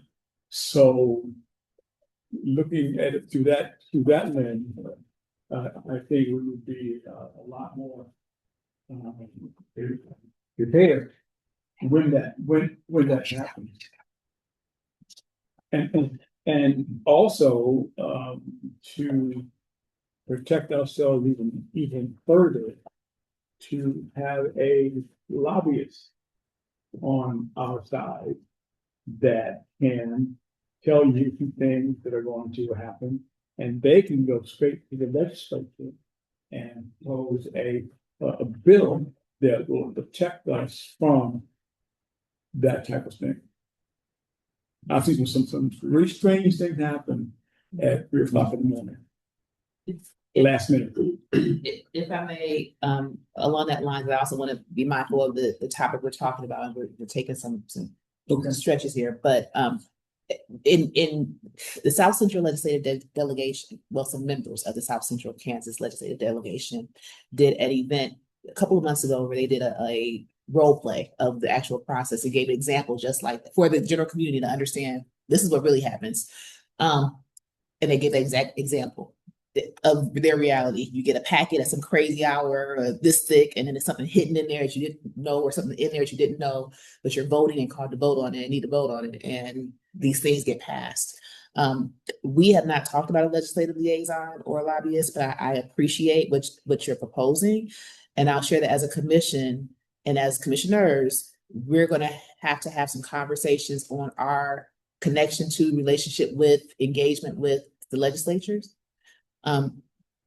Because there are some differences of opinions of how, if, when, why we should engage and what that looks like. That as a commission, we need to determine what we feel is most appropriate and how, if, when to engage. And this all taps on that. So if we can put that as a future conversation, even for next month, to talk through that as a commission, that's helpful. The topic we're on is new business review of bylaws. There was a suggestion of having a motion to. Oh, yep, but going back to a previous topic, we do need to vote on getting approval to actually apply for these funds. Yeah, that's the motion I was talking about. Okay. So is there clarity and readiness from the commissioners for a motion in a second to move forward with applying for the funds to the Kansas Health Foundation funds? Let me think of the wording. We need a motion to move forward with the Kansas African American Affairs Commission joining with Kansas Health Institute and applying for the Kansas Health Foundation's transformation grant due on Tuesday. So if there is one who can make the motion in the second, I'll call for the vote. Move to for the application for the KAAAC Equity Matters 2028, the State of Black Kansas Report and Data Dashboard, KHF Transformation Grant, as was presented in our meeting. Second, short. We have a motion by Commissioner Trent Davis and a second by Commissioner Willie Dove to move forward with the application for the Kansas Health Foundation Transformation Grant funding. Are you all ready for the question? Yeah. All in favor signify by saying aye. Are there any opposed? Motion passes.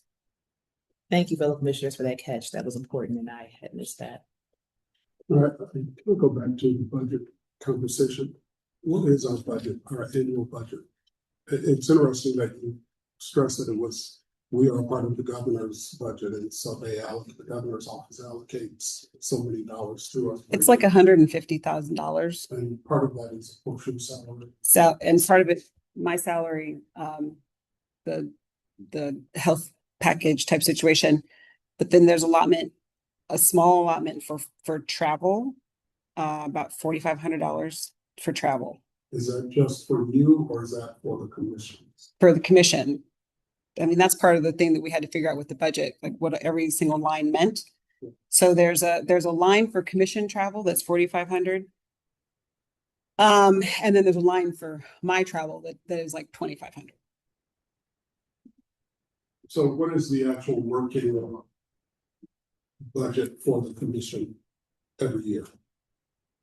You mean like $150,000? No, minus your salary, minus all of your benefits, everything because that's already set aside for you. What is it that the commission after that has to work with? I can get you that number next month. Okay. I would think that would be a starting point for us to know where we are in terms of programming.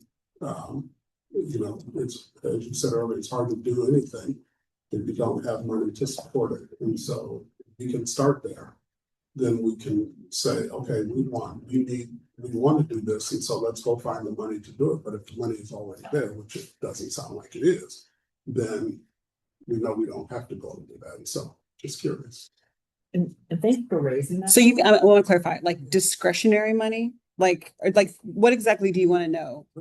What after everything is taken out that relates to your position, your travel, your salary, all of those benefits, everything, what's left for the commission to actually utilize? What's that dollar amount? I'm gonna say it's $4,500, but I'll find out because I'm thinking through the line. It's salary, it's wages, it's IT, it's the phone, it's the water, and then it's like travel. There's not like an other. So what you're asking it's from us because it was similar questions that I had. And it's from a perspective of how you see budgets in organizations where this is the budget and you see how everything comes out and what's left each month. And we've gone through this, but we've asked, I'm glad it's coming back up again because it is still an outstanding, well, let me share with you where we are. We've gone through that where we've asked that same expectation. It's a state entity, there's a budget, it's dollars coming in, both dollars directly tied to the budget, to the governor's line items with regards to her staff, as well as salaries that we brought in through Kansas Health Foundation, a previous funding offer. That is our discretionary pot as commissioners. And we were looking to get clarity on where everything stands because even in my mind, there has to be a very clear reporting mechanism on tracking that even in my own direct conversations, because I was asking that of Stacy and it was challenging, and even it not at her fault, but it was challenging to get what should be very standard of being able to fully track all funds that come through the commission because we have an accounting code. But the state apparently is not set up that way. And even I requested to have direct conversations with state finance that worked with Stacy as we were trying to get a breakdown of the budget of what dollars do we have to do the work. and they were undergoing a systems change. It was just the continual challenge of not being able to get that clear answer outside of what was in your packet, which is exclusively the Kansas Health Foundation former funds that we received, not the full budget that we couldn't touch if we wanted to, but still to have awareness of where the commission sits. So that was, I hope, a fuller context to set up. We don't have what you're asking. We should, in my opinion, as well, but we do not. So I'm going to look to the budget committee, FYI, this scenario, on further consideration of what does it look like to have a clear picture of what the Kansas African American Affairs Commission's funding full stream is. And we realize, I mean, we're professionals, that there are funds that we have no touching. We're not going to touch Stacy's salary. We're not going to touch Alvaro's salary. We're not going to touch the printing costs and things of that nature.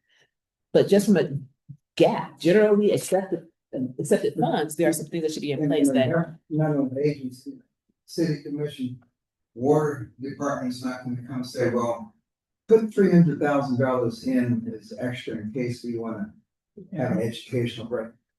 Whatever you plan on doing that next fiscal year has got to be in that budget. Mm-hmm. And I think we better have access to And I that. guess we're in a situation that I'm not going to preach it, but we have not because we asked not. I mean, we have not submitted anything to the budget. I mean, to the governor. Hey, look, we have this program next year. We got to reach out to Black person west of Mississippi, Missouri River, and it's going to cost $275,000. Can you put this in your budget? No. So we would have to know a year in advance what we need money for. I think that the answer to your question is it's a real small number, and I doubt you need more than one column. That's what I'm like, if that's what you want to know, what's left over, I'm thinking it's $4,500. And the reason why I haven't gone to the governor's office and say, please increase this line is because I had $50,000. And we paid, like, I didn't need to ask them to increase the state budget to cover Black Legislative Day because we had the money. I didn't need to go to them and say, increase the budget to cover the town halls because we had the money. I didn't, you know what I mean? Like, so, But okay. yes, but we missed the deadline for this current year budget and we don't have the dollars. But, you know, yes, at one point we did, but we knew we wouldn't, just like any other department. At one point you might have the money, but you know, for the next year, you're not to apply. But again, this is our opportunity as this current commission to change how we respond, or if we respond. We haven't Next year, but asked or required or requested for Stacy to submit. But that's something that, you know, we could and should as we look into the next year, the next opportunity could be missed for the next legislative session. which puts the onus on us to have a program. And go for we- grants and right, funds. with a price tag and say, hey, it's to the state's advantage to do this. And to plan it out in advance, so that we're not in February. When is the fiscal, when is the end of the fiscal, when do budget? June 30th, losing of the fiscal year. Yeah, so, you know, we can't Or do it the first. deadline for next year's submissions would be, October, November, I honestly don't know. because it has to be in before It's around legislature comes back. Yeah, it's around August because determinations are then sent out like May-ish on what the budget officially looks like. And I know to state entities, we get the budget narratives and outputs and outcomes that you have to have submitted in around August. So we need to be thinking now about what we want to do with 2027. Yeah. Which does, I mean, determine the 26, 27 priorities is on the list. So with that, we do have exactly what we're talking about on the agenda. Thank you for that reminder. And also, I want to do a time check. I do try to be respectful and responsive to time, but I know in our first meeting, so many things to go over, and we are still early in the agenda. It is, what time is It's it? 3. What time did we say we were going till? I'm not sure we did say what time we were ending. Right. So, but let me do a check. Do people need to, is there a cutoff time where we know we're gonna lose people? We can't lose we can lose one person, still have quorum, but we don't want to lose anybody. I will be more diligent in sticking with, let's move us forward, because we are talking about something that really picks up a little bit later. At the very least, I need to be out here by 4, but hopefully we'll be out before then. Okay, thank you. Yep. Can we just make note that we certainly want to bring this back up at the next meeting about like what our process might look like. And we can note that to make sure it stays at the priority list. What is the state's process and timeline and forms and all of those things? Said for 2027, 2028, we are prepared and have something requested. Okay. So continue on. Is there any other question regarding the bylaws and statute?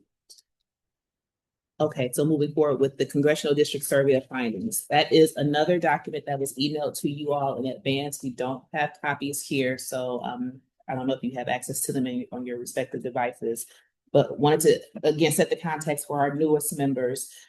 So what the commission decided last year is that we went through a process to try to understand at the beginning of last year, what are the priorities? As we talked about the fact that we exist, what the statute says we can do, what are the realities of what can we do? And as a commission, we went through a process, actually it was August last year, where we came together in this very room and talked and processed through, well, what do we want to do? What sort of priorities we want to have to focus our efforts in for 2025, 2026? And that's what we did for last year. And a part of that process was in preparation for 2027, 2028. We wanted to, again, outside of ourselves, but learn from the community and from constituents. What do you see and want the commission to be able to focus in on to support Black Kansans? So to do that, we committed to in each of our congressional districts hosting a congressional town hall to give opportunity for constituents to come out and meet us, speak to us, talk to us, share with us what's happening in their respective spaces and what are their thoughts.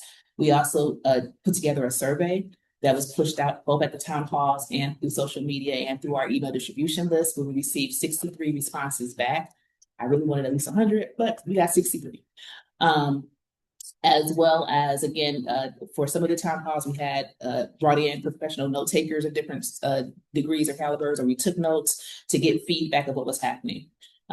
I took that feedback both from the surveys and from the town halls and wanted to generate an analysis of findings for fellow commissioners, which was sent out, and a recommendation for, as we look at and determine in today's meeting, what we want to focus in on for 2026, 2027, what we heard in our respect as a collective, and also throughout the respective districts as far as feedback. So I'm not going to go through the report. If you haven't had a chance to take a look at it, please do take a look at it, especially specific to your respective districts. I want all of us to be prepared and informed and empowered to know what's happening and how to substantiate as we move forward and what it is that we are looking to do in response to what the community is telling us it would like us to do or what is concerning to it. So that information is broken down both for the survey and for the congressional town halls. And also for all members, for some of the town halls, there are still some video links. I didn't have, and I need to update it. I didn't update for Commissioner Crystal Davis's town hall. There was a Facebook Live that the link disappeared. We never found the Facebook Live links. So we're not quite sure where they are. But we want to give you all opportunity to actually see the conversations if you have not had that opportunity to.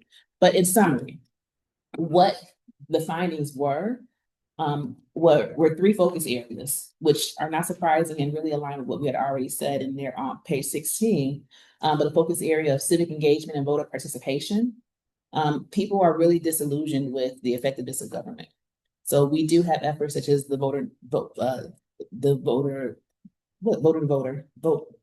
network, where we are encouraging people to vote. But even beyond, and in addition to that, people aren't going to participate in that. They don't think it's of value and even engaging in the process. So that really being a common theme found throughout the state. So really being able to focus in on changing and helping people to understand there is a value and an importance to engagement and participation. Focus area 2, economic development and financial stability rate rose up again, understandably so. So really looking at focusing in on that area as well. And then focus area 3, again, tying into that disillusionment of the effectiveness of engaging in the process. There's a lack of trust. And transparency and a desire to see more people that look like us in positions of influence and power in elected office. So that rose up as well. So with what was determined and found, it's my recommendation that those be our 3 areas of focus, which really don't deviate. It might reword it a bit, but doesn't deviate from what we were focusing in on this last year. But we do need to make a determination of officially stating as a commission where we want to focus our efforts for 2026, 2027. And with that, I will pause for any additional questions, feedback, context, or a motion to accept those as our areas of focus for 2026, 2027.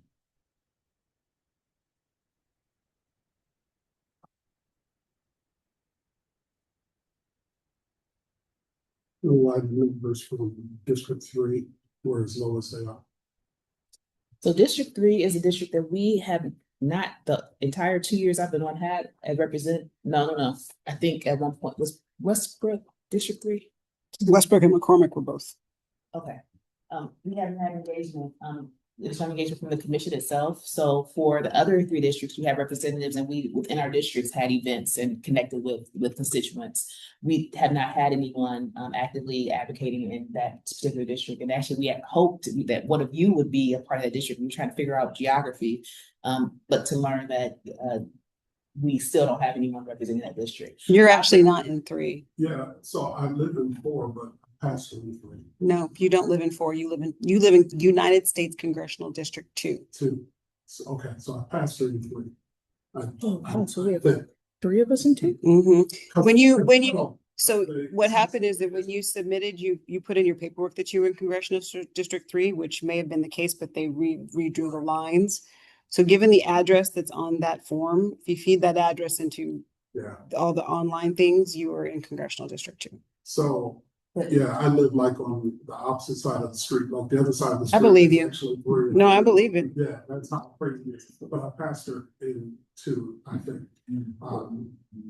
But I mean, it's literally across the street, so it's not like it's a different community.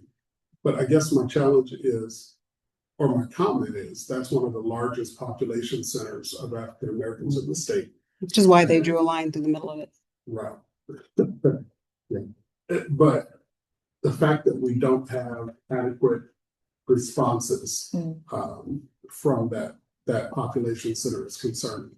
I don't know that it would sway the information a whole lot. It might, but yeah. I agree, and I'll share what I also shared. I think it might have been a conversation with Stacy. My perspective is, even though we don't have representation in Congressional District 3, that doesn't stop us from doing events and programs and engaging, especially if as far as, the Congressional District is an imaginary line. The actual practice of engagement, you could still be our Congressional District 3 as far as the access to the population connection, but we don't have an official sitting commissioner that represents that district, which is not a hindrance to us still being able to do the work.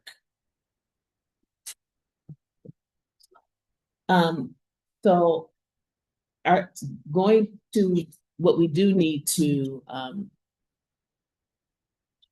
actually, that'll be the next item. So I wanted to share with you this report and these findings.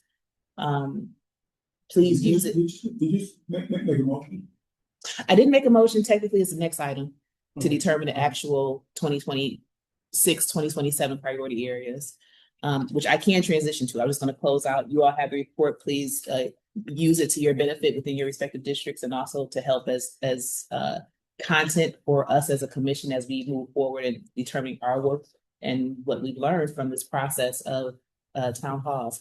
I will say also, what rose up was an appreciation for the town halls and having engagement in their community versus the expectation for them to come to Topeka. That came up repeatedly.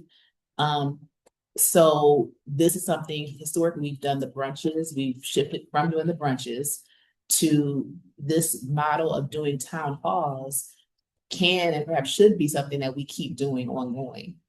I know in Wichita, I'm already being asked to do something, to do another one, and not next year, like in the fall. I just don't know. I'll do another one as soon as I'm able, but we are not limited to only doing them when the full commission does. You're a representative of your district. You can do what you want to do when you want to do it as frequently as you want to do it. I encourage you to, and we support one another in doing that. Especially for our newer members who haven't had a chance to be out as current commission members, encourage you all to do that. And we can continue to, I can update the survey so we can have that as an ongoing tool to continuously capture community sentiments. And I'll update it to 2027, 2028. It's designed to be open-ended. It's some things that we know that we've captured, but also to give opportunity for new thoughts, new ideas, new priorities. And it could be an ongoing tool that we push out. There's a QR code, there's a website, and we can just keep it as an ongoing tool. But encouraging us to continue to do the town halls even prior to a year from now. I'll shift to the next topic, which is determination of the 2025 to 2027 priority areas, where we do need a motion or further conversation. If there are other areas, please, let's talk about it. If there are other things that you feel are missing, let's talk about it. Let's keep in mind that we are a small commission and limited in what we can do. So we know there's lots of opportunities for engaging, but what's realistic to what we really can do in a year's time, so we can measure it and track it. If there are other thoughts, please share. If there's a motion to accept what's been proposed in the chair's report from the town halls and surveys, if we can move, that can be raised and seconded, or conversation, whichever is the desire of the commission. And these as priorities are not the same as coming up with a program or project to address this one. Just to, it's framed as priorities. So trying to think of something random. Trying to think of something. I mean, No. as categories, these are sufficiently broad. Probably most anything we're gonna decide to actually put it in project form is gonna fall under one of these broad categories. Well, I mean, voter engagement, one project, one would be like voter to voter. That's something that's directly addressing that issue, but that's not. I think this is a realistic example that might cause conversation. What isn't directly identified the priority areas are things tied to the criminal justice system. But we know in the big picture that's something that's relevant and a part of the conversations, but it's not a part of our focus areas. Now, that doesn't mean that in our individual capacities as commissioners, we can't engage in work that ties to that or be involved or have our voice. It just means as we think about big grant opportunities, we have some focus on what we decide to do as a collective, as KAAAC. That's a specific issue, which have been top 3 or 4 voting every year. And there are enough other organizations working. We find someone to partner with, or just on our own. I mean, it's a dirty work initiative, but it's certainly one that disproportionately affects our community. It's a real, and I'm glad we're talking about it. It's a real thing. This is the challenge based on the data from the surveys and from the conversations. It didn't rise up, and I say it's not important. It didn't rise up in the data.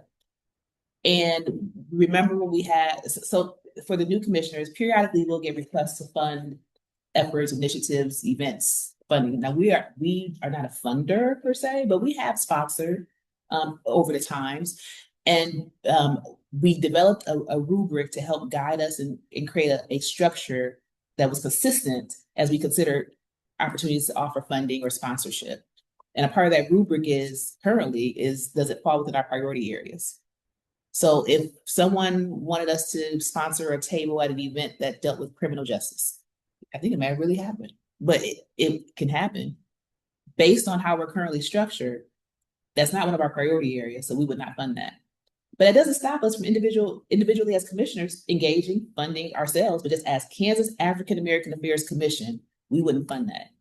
Now, we may even show up as Kansas African American Affairs Commission because it is a cause. But when it comes to how we structure and focus our work, it would not fall in alignment with that as it stands right now or as this is being proposed. Like a lot of other things are real important issues that really impact us, but we can't cover everything. Well, this reform for that's gonna occur. Well, you can do it locally and wait and get a groundswell and then Topeka just rubber stamps it for the rest of the state. Or you can hit one or two aspects of it here, you know, where it won't necessarily cover the whole state as it trickles down. But I hate to not see that as a priority area. Not that I have a specific project in mind or an approach to tackle it, but If these three areas are going to drive decisions like that, like who we will partner with, what we will support for the coming year, I think this needs more conversation. I don't know that today I would be ready to say these are the three areas that I think we ought to focus on for the coming year. All three of these are valid. I worry about economic stability. What realistic impact can we have on that? Other than the barriers to credit and capital with something like with Chase that we're talking about. I could see that being a part of that. But other than that, I don't know yet what impact we could have on economic stability. And I think it requires, you said the key earlier, it requires some outside of meeting conversations and talking about things that we might want to that should maybe become our priorities. I wouldn't be ready today to say these should be the priority, although I recognize the value of each of these. I have a thought, and I only say this, and usually I am loathed to say, well, let's look at what KAAC is doing, but they have just like 1, 2, 3, 4, 5, 6, 7, 8. So maybe limiting to 3 is not the way to go. Like, it's just, like you said, like you can put it down there as something that they're focused on, but it doesn't mean they have to do something. It's kind of like the shall. Right. So maybe perhaps, again, I'm the last person to go, let's just copy what KAAC's doing or look to them as an example, but they have 8. So, I mean, this is, if you want to glance over. Different because one is a priority versus policy agenda. Right. But even the priority, they don't limit it to 3. well, the problem is they separate into those Effectively, yes. categories. You just like read the general category. Reproductive rights, childcare access, Medicaid expansion, voter access and participation, public school funding, in-state tuition for DACA recipients, immigrant and refugee resettlement, and language access. Right? So, I mean, public school funding, KAAC supports fully funding public schools to guarantee access to quality education for all children, including Hispanic and Latino American students. Adequate funding is essential for adequate funding is essential for education, equity, and opportunity. That's all they say. Right? I mean, so that might be a model. So it's not like, it doesn't even say that they have to do anything. It's just what one of the things that they've identified as being, important to their community. So, what you might be good considering 40% of the commission here today is its first meeting. Give these two gentlemen a chance to digest all this and put this on next month's agenda. That sounds like that almost could have been a motion. I will add words I move to. Second. Okay. Did you capture what he moved to do? Mhm. Okay. And I will just make the statement that this is simply a summary. It's the discretion of the commission, and there are some very real points that have been made. So there has been a motion to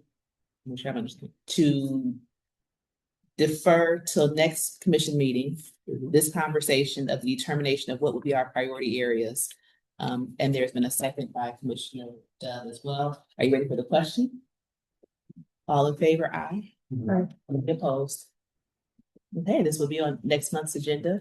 I will simply ask it out, and I'll share the vision, intent, and how this came to be of us establishing priority areas is to be able to when the public wonders and asks, well, what does the commission do? To be able to communicate that this is what we do. This is what we focus in on. It holds us accountable and it holds those who approach us accountable to this is what we are focusing in on. So keep that in mind, and we look forward to determining however many there will be next month. So I can just ask, what were the names of those two categories? One. It was policy and priority. Or policy versus priority. Thank you. That's good. I don't have a copy of this in my packet with the. Yeah, we don't have to announce, but this is the extra printout I have. So I did email it to you. You did? Mhm. Yeah, I just printed certain pages. I looked. Right. It was lengthy enough to print out seven copies of it. I was like, oh, I can't. Okay, I don't know. I didn't see it. okay, so we will move on to an update for voter to voter with Director Nell. I'm gonna do another crime check. So before we, just have one quick question. This may be under our priorities for next year. What is our relationship, our current relationship to the community, to the faith community, the African American faith community in Kansas? You know, we heard the lady from Chase, I don't remember her name, but she mentioned even that everything happens through the church and the Black community. We've known that for years. What is our relationship? Do we have one? I would say, and then I'll defer to Stacey, as a commission, the only, like I could say, KAAAC Alliance partnership is voter to voter. Like as far as an organization where like KAAAC is known, that's our partner. That's who we engage with. It's been voter to voter. I can't say as a full commission that I'm aware of that we like really have a plug in as a commission. As individual commissioners, we probably have different relationships and dynamics. But that's another part of for me that I've heard a challenge, a question, a request, and an ask of the commission to be that conduit to bring different parties together in the state for shared agenda. That's not currently how we sit, how we're situated. I just think it's an opportunity for us to really maybe get to the heart of our communities. And I'm not sure partner with the faith community is the right term, but to at least engage where we can to do, you know, at least to talk, have conversations, think about. So yeah. Well, I would say you're gonna be our touch point. I mean, that's the way I met you in the first place is I've been to several Baptist Ministry League meetings in the Wyandotte County area, and similarly with some of the ministers in the Wichita area. But yeah, that's honestly part of this. Well, and I think that would be a reasonable extension of letter B on the agenda. This part of the agenda, because I think it's fantastic things to do about it, but we need a full network, you know, when something big is coming, you pull it out and everybody knows about it. There We was don't one, even have one in Salina. there was one time that predates at least four of you. I know it was with you when you were still on Trent. We talked about trying to power map the community. And I think can we go to D? Can we move to D? Are we done with C? Yes, did we vote?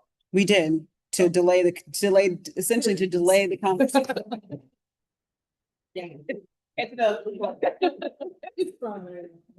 Okay, so yeah, so we are yes, we are on voter to voter.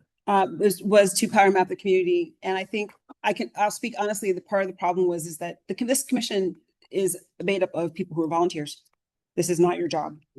And to ask even the amount of work that was going to take to do that was I was not getting enough feedback from the commission. To a certain extent, even this project of the state of Black Kansas, you are not doing the work of the finding the report. Like we're not the ones who are going to be doing the research. Voter to voter, and one for two reasons. One, because it ties into an identified need of the community, that being civic engagement and voting access. And also, and this was my primary love with this notion of voter to voter, is because it is actually something that the commission is going to do. It's not that the commission is going to have someone else do the work, but actually the ask is for each one of you to actually participate in the voter thing. It's pure For the two who are new, it's peer organizing. Voter to voter is honestly, it's like a multi-level marketing scam, or scam, not scam, but scheme, where this idea that if I know I want to go jogging, I need to go jogging, and Pastor Bragg, you know you should go jogging, but I don't like going jogging, and you don't like going jogging. But if I call you and say, hey, we should go jogging next Tuesday, it ups the chances that both of us are going to go jogging. And so it's just also the idea, what they like to say is that the messenger is as important as the message. And so the ask is for each of us to identify, and how many you identify is completely up to you, but to identify certain people through the voter to voter tool. And again, we're running out of time. I'm not sure we'll have time to even work up the tool. I was going to share with you my screen. For each of you to identify, let me see, is it this one? No, it's probably not. No. For each of you to identify some people in you cannot minimize me while you're recording the meeting. Okay. For each of you to identify, there we go, people in your network who are 0, 1s, and 2s. All right. Now I'm going through this fast because I know we're short on time. 0, 1s, and 2s for you to be responsible to reach out to in order to see, can they vote? As we know, campaigns of any sort only has, three of us sitting here at the table have run for office. A campaign has a certain amount of money. A candidate can only knock a certain amount of doors. And candidates and campaigns are focused on people who they know turn out. And that's the thing that has plagued our community, is that we don't vote. Well, the campaigns aren't going to reach out to us. And so that's why people in our community say, well, why should we vote? They don't listen to us. Part of it is that they don't listen to us because we don't vote. So the tool, without going into great detail, allows you to look up some of your friends, and then it's on you to contact these people to say, hey, can you vote? All right. Now, this is what we're looking at right now is my personal team. And what we have right here, this is the primary in 2026. It hasn't happened. The primary in 2024, not everyone had primaries. It's not like in 2022 where the governor's race, all those things were up. And then there was the question on the primary ballot of women's reproductive rights. So what I want you to notice, let me say one more thing. Last year, KAAAC did a team. We had 125 people on the team, right, that we were tracking. And we had a voter turnout of 44%. That's the other thing I like about voter to voter, is that we will have data at the end of this, how many of those people voted.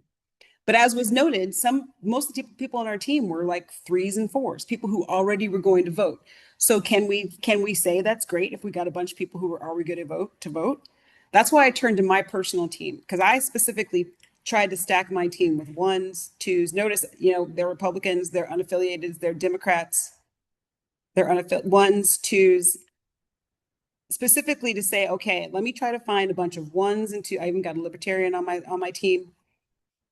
And it was my responsibility to get those people to vote, which meant I texted them, and it was a copy and paste. Literally, hey, there's an election coming up. Do you know? Because I promise you, this person who's a 1 doesn't even know there's an election coming up. Right? That person does not even know there's an election coming up. There's an election coming up. Do you know? Oh yeah, what? Okay. Hey, you can go download a sample ballot. You can check up your, And it was copy paste. So I show this to you to say that of these and notice not everyone voted, right? In 2022, still I had people who didn't vote. Still, good old Tina. I can't get her to vote in anything, even though I text her all the time. But for me to have a 60% voter turnout rate is something, because these people were not going to vote had I not contacted them. Right? So even my first year I tried this, I only had 19 people on my list, and 17 of them voted.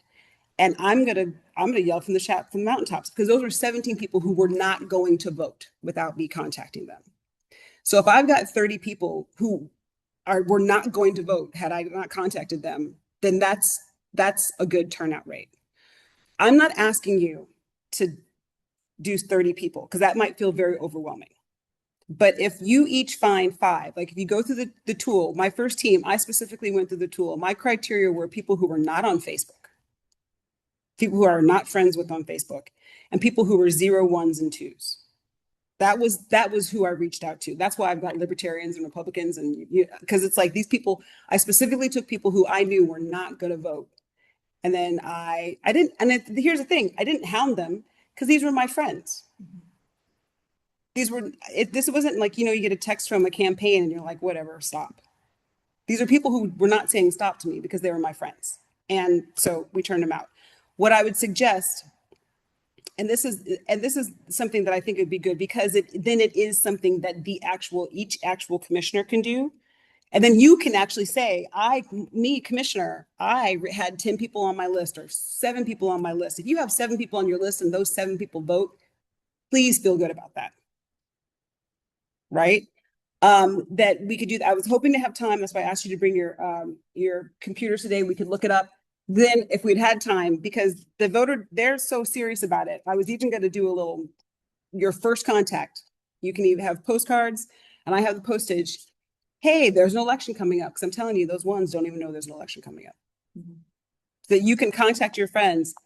I'm going to remind you to vote on August 2nd or August 3rd, November 4th. So like this would be a very hands-on, we will have data at the end of this of this cycle, this is actually something that commissioners actually can do themselves. That was the goal, but I'm not sure we have time to introduce you to the program, get you set up and all those things, but. Oh my, I know last time I had trouble finding. Yes. I had to do my password, but it says Kansas Black Leadership Council. Yes. It says you are an ambassador. Yes. Do I just start adding people in now? Do I have to join another group? No, you're fine. Like stay with what you have. But notice, if you want to redo, like I can delete people, right? Like let's say I had some 4s on here someplace. Honestly, I was using some of them as controls just to make sure. I don't really need to bug Jenny. Jenny's a 4. She's going to vote no matter what. I can delete her. So if you want to, redo your list, you can redo your list. I want the contacts. Here we go. Add a new contact. Who should I add? Can you make up a name? I looked up. Does that name ring a bell with you? Yeah. Oh. Yeah.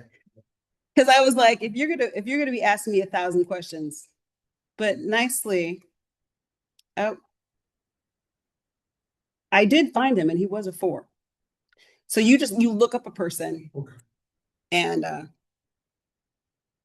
No. You just need their first and last name. So you come up with your whole name. You put it Yes. Tells you whether they're or not. Yeah. You can add them to your list. Yeah.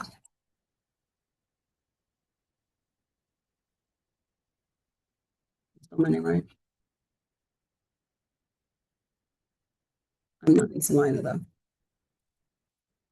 How does it separate people with common name like John Smith? Do we need a phone number? Or? No, you'd have to know. Why is it not finding anybody? Wait.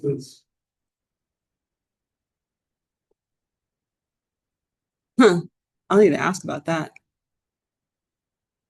But I do exist. I promise. And I vote. Anyway, so yes, that was one of the things that I was hoping to go over in a little more detail today. Wow. But the name is amazing how much information you can find out about a person. It's because the voter file is public record. 25 years, just found out the middle name. I know it. Yeah. Okay. And I will say, so here, this was the team from last year. This is the full team. This is everybody. So technically speaking, I mean, we did have a lot of 0s, 1s, and 2s on the full team. This is the KAAC KBLC team. So the fact that this 0 person, I don't know who Leon Alfredo is, but the fact that 0, that someone got them to vote, that's a big deal. That person's not a voter, right? So the fact that we had a turnout, that this 2, that they voted, well, a 3, that's not, 3s are going to vote. So this is information that we can, I don't know. I think if we get people to vote, it's good, but to be strategic about who we put on our team. Don't fill your team with a bunch of people who are 4s. But if you even a small team of 0, 1s, and 2s that you can sort of, and it's hand holding. I shouldn't say that you're bothering them, but you have to hold their hand. My libertarian on that list is a person who I picked her because she was a 1 and she was a libertarian, and I know no one's reaching out to the libertarians. Hey, and every couple of weeks. And when it was all done and she did vote, she got back in contact with me and she said, thank you. I really just had a lot of anxiety around voting and no one had really walked me through the process. If I may, I also want to be mindful of time too. Stacey, if you're willing, I know you'll be willing, if after the meeting, if those who are able to stay can go in deeper with voter to voter. Or at a different time because we're coming up on 4. So yeah, I'm more than willing to do that. And I will quickly share, Stacey has helped me to see the light and how she's approaching voter to voter, because I had put in a whole ton of folks, most of which in my network are people who already vote, but that's not the purpose of this. So really missed the mark. So as far as really focusing in on those who typically don't vote. So I went in, like what she did, and updated my contribution to the team and took out my 3s and 4s. So it's my 0s, 1s, and 2s now that are part of the team. And we'll continue that way. But wanting to give Commissioner Ramsdale the opportunity to share her item. So if we can come back to, if you're able, after Commissioner Ramsdale's item, who's our last item, we can go on deeper with voter to voter and then shift to announcements. If there is no pushback to that, let's connect with Commissioner Ramsdale. Awesome, thank you so much. I'm gonna broach the topic just briefly to honor time, and because I did put a presentation together and I left every single present off in my car because I was rushing over here. And I want you to actually be able to visually see this. I've got some expertise in JavaScript and CSS and HTML, so I went ahead and developed the platform so that we could see it, just as a mock model, but we could build upon it. So essentially what we're looking at potentially, because we've heard from many of our different districts about having some sort of directory. We've even spoken with one partner who referenced, a green book of resources. Looking at having some sort of platform that highlights the Black owned businesses, Black supporting businesses, and just businesses that help folks to expand upon in economic mobility within each of our districts. The platform itself, I'll go through. All of this came from some of the things that we heard at Black Legislative Day, like 1 in 5 Black Kansans are in poverty, nearly twice the statewide rate. 6 hours, the Black dollar circulates within our own community, and 40% of households are below basic living expenses. So things that we've heard consistently, those statistics really stuck out. And so I thought, folks are always calling Stacey about what references they have. So how could we build something? So with the platform itself, we're seeing it as kind of like a passport. There are 2 versions. One's that could focus on the businesses themselves that relate to our priorities. If somebody needs a lawyer, if somebody needs a financial consultant, those kinds of things, faith-based institutions, those kinds of things. But on the other side, I developed a passport of sorts that highlights all of the historic Black locations throughout Kansas, so that families could come together and visit them as a way to engage more with our history. And so the platform itself is something that can be managed on Microsoft. Simple HTML. I can link it to an outside source for folks to be able to see. But the great thing about it is that we don't have to maintain it necessarily. We approve it, but we don't have to maintain it, because there is an Excel spreadsheet that these entries go to, where we can click a button and say, yes, that's okay to add it, because you never really know. We don't want to think that people might do things that are nefarious, but things do happen.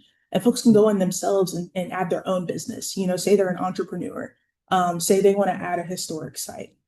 They can go into the system itself and add it. And then it's on this beautiful map that we can see visually of all the places that relate to, our efforts here in Kansas. So Long and short of it being making connections all throughout the state. My priority is how it can be maintained if we're not here. What's the easiest route to be able to access? Can it be accessed on your phone easily? All of those things. So I will come prepared with that presentation and more of a visual for us to see. And if it's of interest to the commission to move forward with, we can work on tweaking it to best meet our needs on whatever priorities we land on.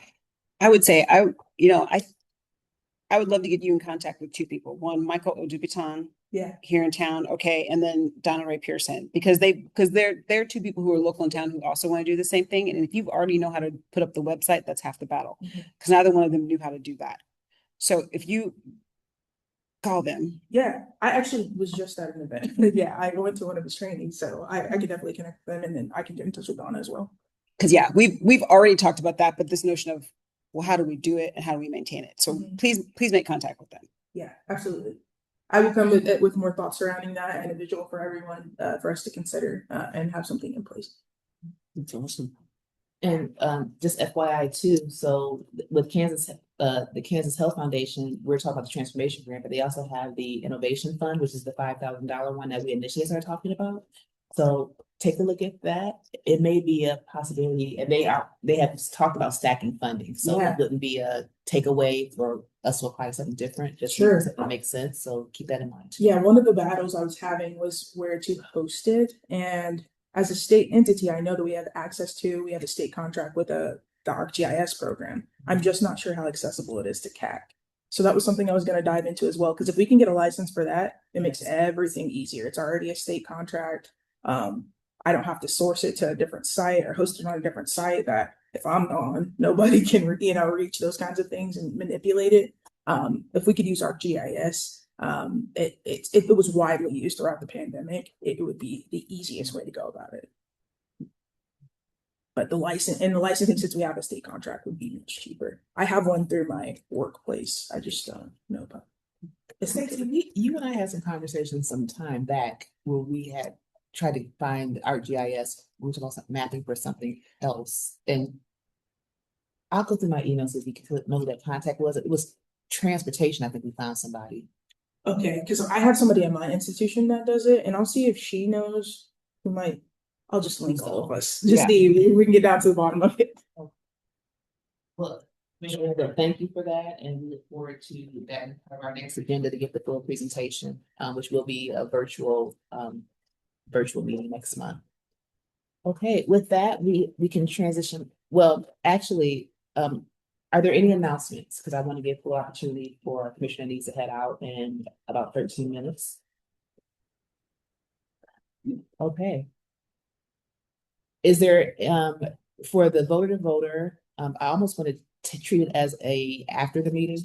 If anyone wants to say after to get more details, information about the voter to voter exercise, but to officially. We'll meet like next week. Because after the meeting, I want to touch base with you, but I know you have to get back home. So we can, unless after the meeting just means after. It can. Okay, so we will give opportunity for those who want to get more information and more training, direct training from Stacy on the voter to voter. Stacy will connect with you all on when to be able to do that. And that brings to the conclusion of our meeting. Is there a motion to officially close the meeting? In a second. Move to adjourn. Your second? Sorry. Been moved and seconded. Are you ready for the question? All in favor, signify by aye. Aye. Any opposed? We have closed our first meeting of the year in person with our new commissioners. Thank you all. Excuse me.